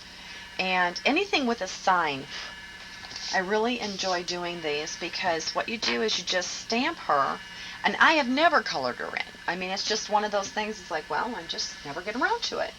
And I think I'm going to go ahead and use a rainbow pad again. That's when you use the rainbow pads, it really helps so you don't have to feel like you need to go in and back in and color them in. Now, as you can see with the green up to the orange, this one hasn't bled quite so bad, so it's not so bad. I'm going to spray this cat down. And sometimes I just spray them down and let them set. That way they have plenty of time to get clean while I'm busy doing other things. But I love these because you can put hello in there, happy birthday, thinking of you, thank you. There's lots of little stamps that fit in there. And I have ordered quite a few. I've ordered quite a few that should fit really well in there. But isn't that neat? You know, and it's kind of cute. Now the girls with their birthdays that they just had, I will probably do something like this for their thank you notes. Or actually what I'm probably going to do, I did cats for one of the girls and dogs for the other one on their birthday invitations, and I may just make the same type of thing for their thank you notes so that it would kind of complement each other. Not that people keep them, but if you know people keep stuff like this, it's a good thing to make them really nice ones on linen. Otherwise, you can just use the plain paper. But that's it. You know, that's usually all I do on there because it looks pretty good with just her on there without anything else. And you could put something down in here, this corner, if you wanted to. You don't have to. Now, sometimes I will flip them over and I'll do a little something in the corner or a border or something like that. It just seems like I usually need all the room I can get. Since I talk so much, you can imagine what I write like. And so this helps just to have that much of it done. But sometimes if I'm doing a teapot or a tea kettle on the front, I'll do a teacup on the other side. And that kind of, it complements it, so it looks great together. The next thing that I want to show you is how to do a memo pad with, let me think, the rollograph. And the rollograph these are made by Clear Snap. Oh, and I wanted to clarify that. I keep talking about the color box and the paint boxes and all the pigment pads. All of these are not made by Color Box. They're made by Clear Snap. That's the company name who produced them all. And I just call them color boxes because that's what they're called. But they are made by Clear Snap or produced by them. And they have all your directions on there. It tells you for roller stamps how to start and how to stop, stay in alignment to avoid color blending. Start your wheel at the same point each time to avoid blending or contaminating colors. Keep the same side of handle up and mark your starting point on the rubber stamp wheel. Press stamp wheel very gently onto pad. Roll over pad twice for stronger colors. For other stamps, press stamp gently onto pad to avoid blending of colors. Clean stamp before changing color position. Special techniques. They give you all kinds of ideas on these, how to take care of them and how to use them. I'm going to do that one in a minute, but I want to show you how to do these. This particular one is a self-inker, and I went ahead and got the self-inkers. I actually have 3 of them, and this happens to be a black pad because I'm going to do old cards. I thought that'd be really cool. But you take the cap off, the lid, and it just cocks itself back in there. You know, it tells you exactly what to do, and then later you're going to undo it to get it out. And then I always figure out, like, this is where I want my cars, And this is the way I'm going to roll it because I'm right-handed.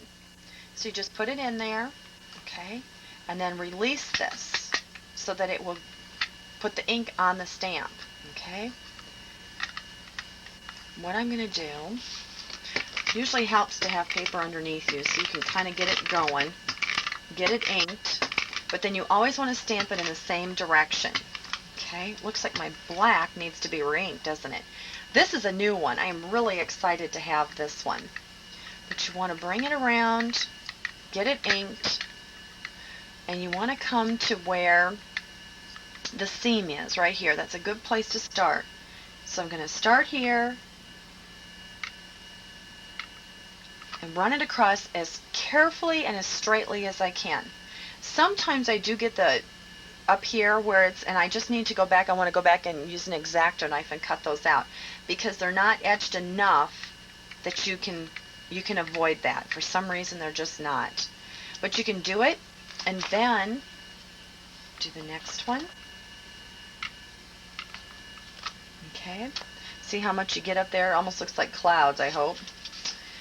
But it's just a matter of keeping it inked, maybe pressing on one side more than the other. And then after a while, I don't care where the seam is.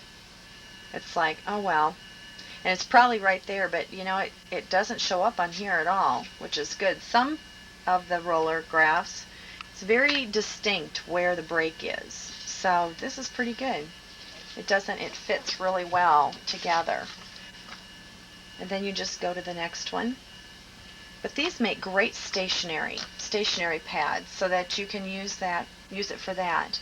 Now if this is the only one I would have in my collection, what I would do is pull it back and this will fit down in there, okay? But you can't release it out of there. You can't get it out of there till you lift this off and then it releases all the way out. So if you're just going to store them this way and that's your only one, then you would go and to clean these, you would just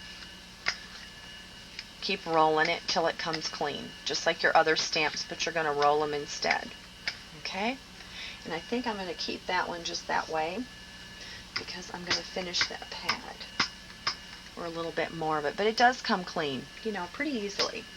Then the next thing that I want to show you is how you can take and do it without self-inking.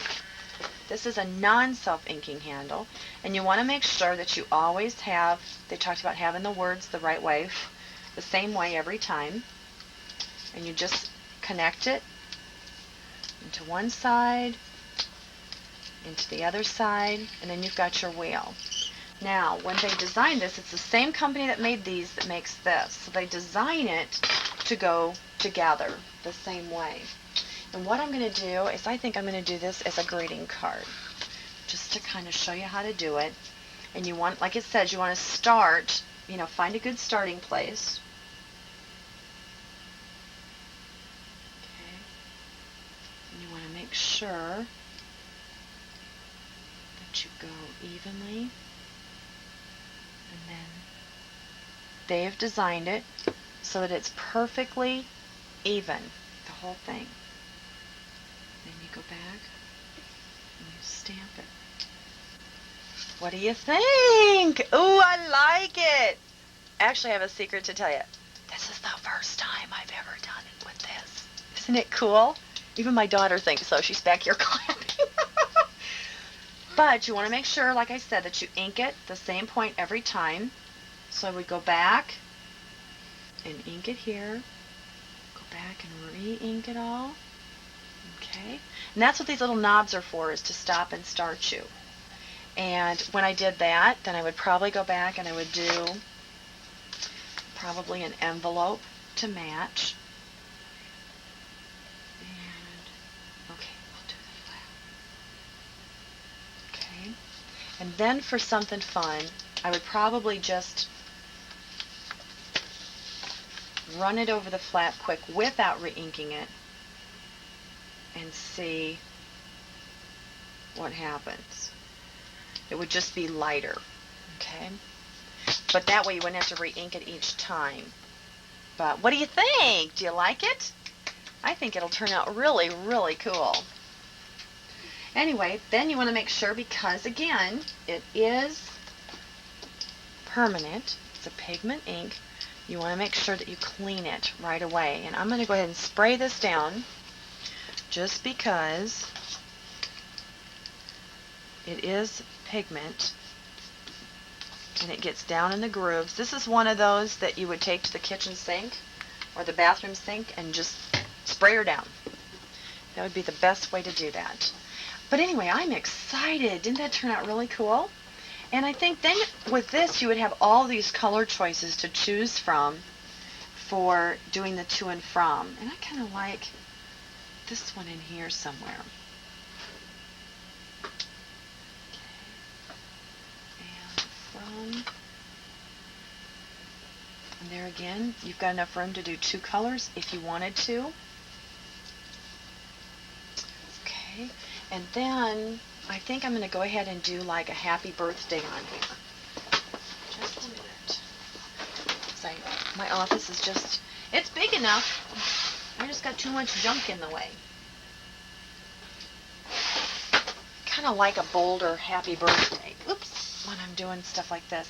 And I think I'm going to go with the colors down here, because they did not come through in the flowers, these colors. So I'm going to go ahead and do that. What do you think? Cool. I like it. I really, really like it. I hope you do too.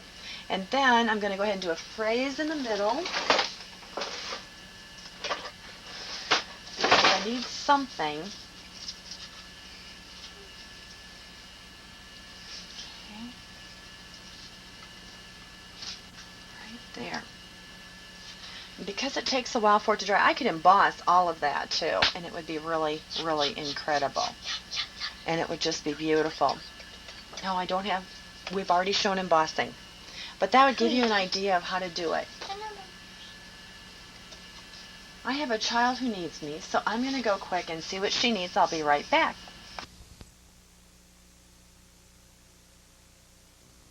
Well, I decided that instead of flocking the rest of the cat, I would go ahead and sponge it in to kind of show you that sponging is usually a very soft technique. And it's very nice because you don't have to worry about getting it perfect. But it does add a lot of color to the cat. I mean, you could add it, then you could go back and add in some yellow if you wanted to, or almost any other color.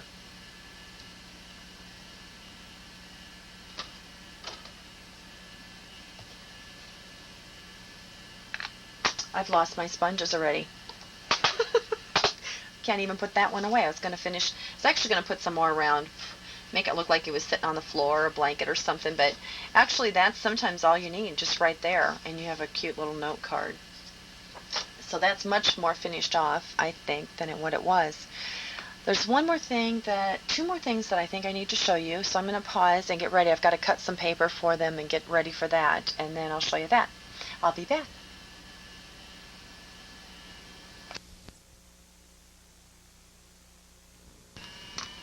Hi, well, I'm back with the last few projects that I want to show you how to do. And one of them is making recipe cards. And I'm going to use the color box just because I want it to be permanent. And I've always used like the Vivids and stuff, but I really think that we need something more permanent this time. But I thought that would be something unique. Again, I think I'm going to pick a color of a single color and do it. But that's pretty to do it that way too, with the 3 different colors. Anyway, those make great gift ideas. A lot of times I stick those in a card, either giving recipes to someone, or I give them a pack of those with their birthday. And you could emboss those also. It'd be real quick and easy to dump powder on it and heat it, and it would be done. Because this will have to set to dry for a while. Another thing I wanted to show you is on the gift bags, you can do as simple as embossing. This is an embossed angel on there with happy birthday in the middle. And I do the same on both sides. I get these bags, like I said, at Sam's. And you can get them from me, or you can buy your own. And then I just cut the edge across the top. And this edge I did not get very straight, so let me see if I can probably, it depends on the scissors too. Sometimes they cut better than others. If you get too close to the edge of any kind of cardstock, a lot of time the scissors don't cut very well. So we need a border around it a lot of times, and there. That way I've got it much more straight. And it's cute. And then you can paper punch them, put ribbons through them, you can fold them over if you want to. Sometimes I put tissue paper inside of them. I also stamp tissue paper. It's a great way to do it. Just lay your tissue paper out. Always have something underneath it because it will bleed through. And I usually have one piece I put underneath all of each piece I do, and then I just stamp and have the kids stamp all over it or do the rollograph on them. And then you have decorated tissue paper, and you can stick that down inside too. You can do something as simple as this, or you can cover it with balloons and a bouquet of birthday wishes for you and put streamers, and you can just decorate your bags any way you want to. Sometimes I have even gone inside and done the insides. If it's really full on the outside, then I do the insides too. This one I just stamped the other day. One of my customers just got this little boy and frogs from Art Impressions. And I thought, this would be, she wanted me to borrow hers because she's always borrowing mine. And before she left, I thought, well, that would be kind of fun to do. I think I will. And when I saw this, I was like, I'm just going to stamp a bunch because that'd be great for like little boys and presents like that. But all of a sudden I thought, God, this would be an easy path to have him coming down to a lake or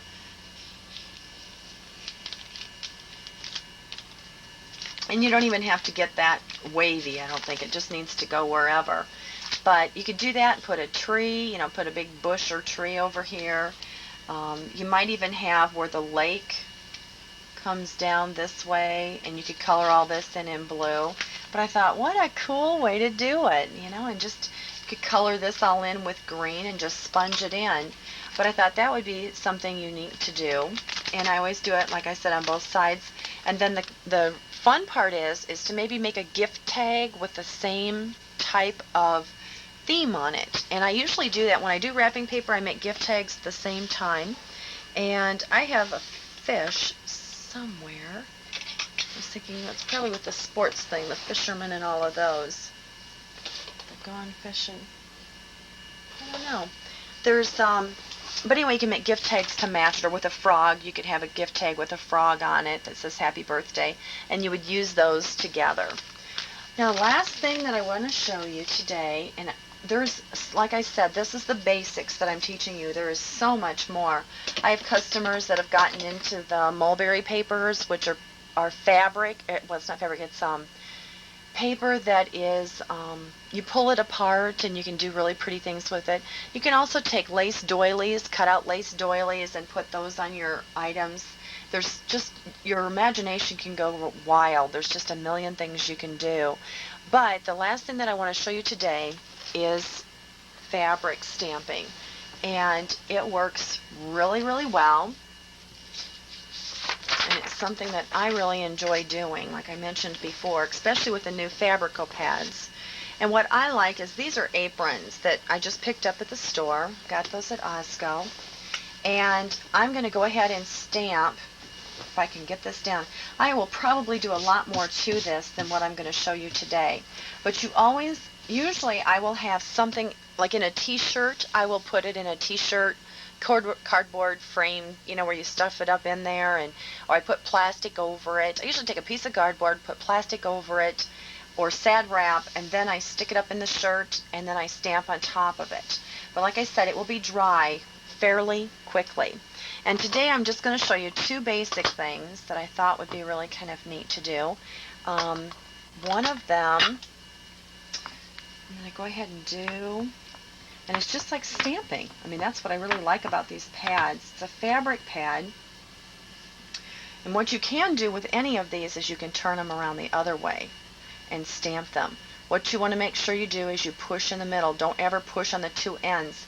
I used to do that, or my customers didn't. We didn't think about it, and they've cracked in the middle before, after they've been used a lot. But it works better just to do this. And like I said, it is a little bit spongy. And I'm going to make sure, because not always do all these little cross sections seem to stamp. And I'm going to have to really push on this one, because I know, I just remembered as I'm inking it that that's one thing that is, I've had problems with this in the past. Anyway, we're going to see if I can get this centered, make it look good.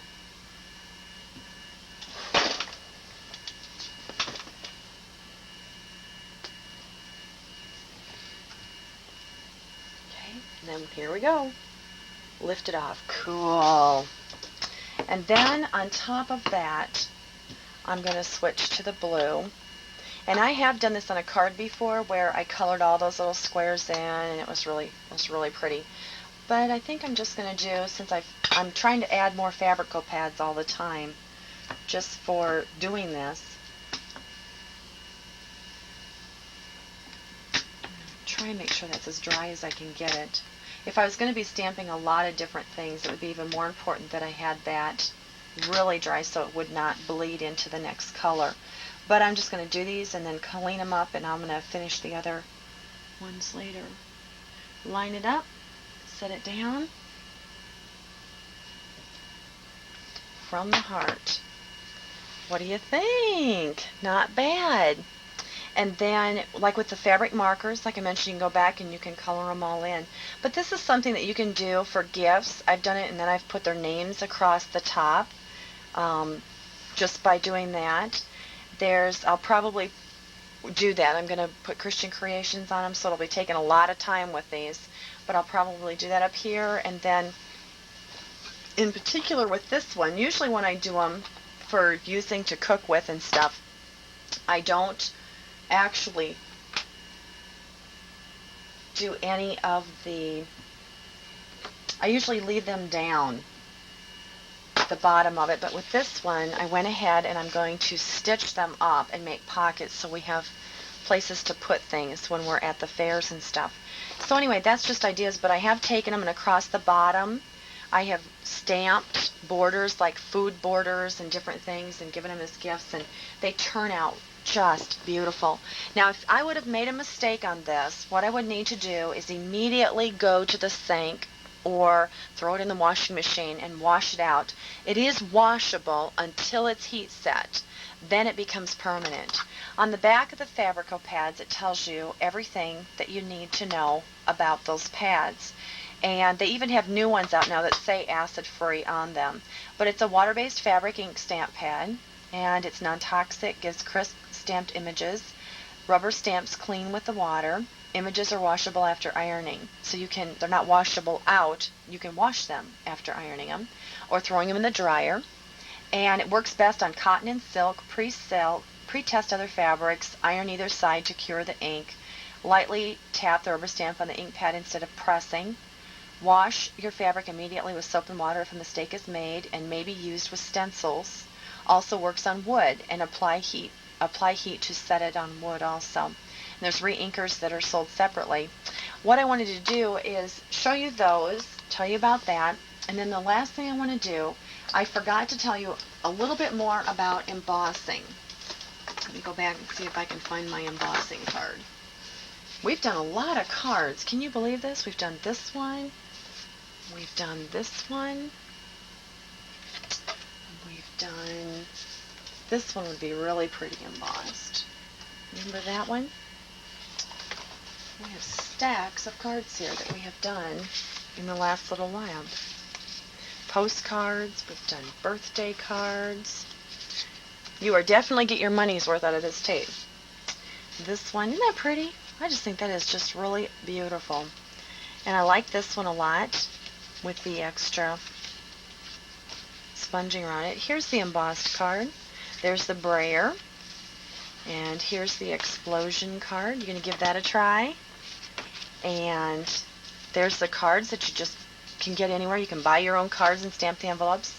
What I want to do is remind you that when you're embossing, that what you want to do is you want to ink your image, stamp it, put your powder on, tap it off, use your pencil, your brush to get any little sprinkles off, and then to emboss it, you either want to use a heat tool that you get from me, or which I will order for you, or you can pick them up different places.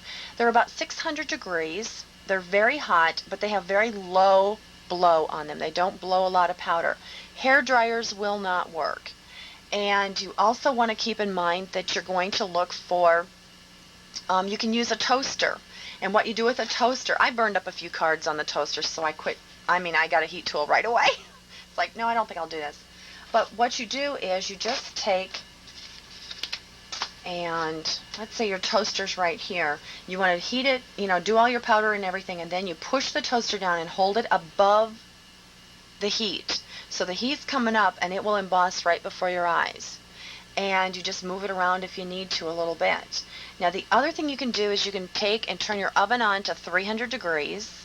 Is it 300 or 200? I think it's 300 degrees. And you do not leave the room. You set all your cards on a cookie sheet. Set them on cookie sheets. Pop them in the oven, and within, I would say, a minute or two. It does not take very long. And I have not tried that in the oven, but they have said that that will work also, and it will heat, it will emboss, and you watch it, then you pull them out, and they're all done. I did have one lady, one of my customers and hostesses, and she embossed 100 Christmas cards over a toaster. And she did use the toaster very successfully for a while, and then she did, eventually get a heat tool.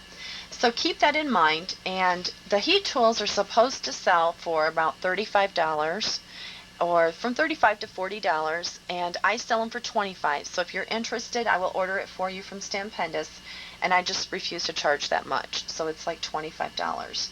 But anyway, that will give you an idea of embossing. Let me check on that temperature in the oven before I go. Just a minute. Found it. In Woodseller Graphics, one of the things that they have a couple of books that talk about different things to use, how to do different things. They talk about a covered hot plate, and they say to set it on medium heat setting and cover with an old pie plate. On the toaster, use the high setting. Hold the paper a couple of inches above the heat, and always hold it this way. I always thought you held it this way, and it's like, no, hold it this way. Oven at 300 degrees. Put your cards on a cookie sheet, pop them in the oven, and watch them melt. A toaster oven at 300 degrees. Electric skillet at 300, electric griddle at 300, electric burners on your stove, medium setting. I usually try an old frying pan with a smooth bottom, turn it upside down over the burner, emboss on it, and be careful. And your iron, you can take your iron and turn it upside down, set it on cotton, and lay your card on the plate to heat it. It's kind of awkward. I think that I've seen it where they've taken the iron and put it in a bread pan, and they've tried that, and a light bulb. I tried this technique once. It works slowly, and you'd better wear sunglasses if you don't want to see spots for hours when you're done. I have not tried any of those. I've tried the toaster, and that was it. I went and got a heat gun. And my girlfriend, she was really good about that. There's lots of ideas. They've got ideas on here on what you can do with stamping and embossing. You can do curtains and fabric gift bags. Make fabric pouch to hold stationery and stamp paper in the pouch to match. Do Christmas ornaments, tennis shoes. I have done tennis shoes. Pillows, sachets, pot holders, gift tags, bows and hair bows. And they talk about doing the fabric. And then this is one thing that I really am interested in trying. I just haven't had time. Is watercolor. And they say to just color the stamp with Marvy markers, which would be a washable marker. Stamp it on your paper, then dip a watercolor brush in water, lightly touch to the rose blossom. If you're doing a rose, the color will bleed when you wet it. Now clean your brush, and next wet your brush again and wet the stem and leaves. Move the color around to fill in the area. Experiment with different stamps for truly beautiful works of art. That's something that I would like to try. I plan to do it. I've tried watercolor with the pencils, the Crayola watercolor pencils, and I've tried watercolor with different things, and I wasn't happy with it. I never liked any of the results, so I never taught it. So I've never, worked with it a whole lot. But it works really well. And like I said, there's a lot of books out there that give you lots of good ideas. There's lots of stamping magazines that you can become a part of and get new ideas. It's totally up to each person. So anyway, I hope that you really have enjoyed stamping and learning how to do it. Please forgive all the interruptions. It's called being a mom. And also, I just, if this does not work on your TV VCR, just change tracking. Hopefully the tracking will fix it for you. Every TV and VCR is different. I have several and they all work differently. But I hope you enjoy stamping as much as I do, and the works of art that you can create and the money you can save. Just look around your house. You'd be amazed at the things you can use that you might just throw away. And you don't have to throw away. You can find ways to use them. May God bless you, and call me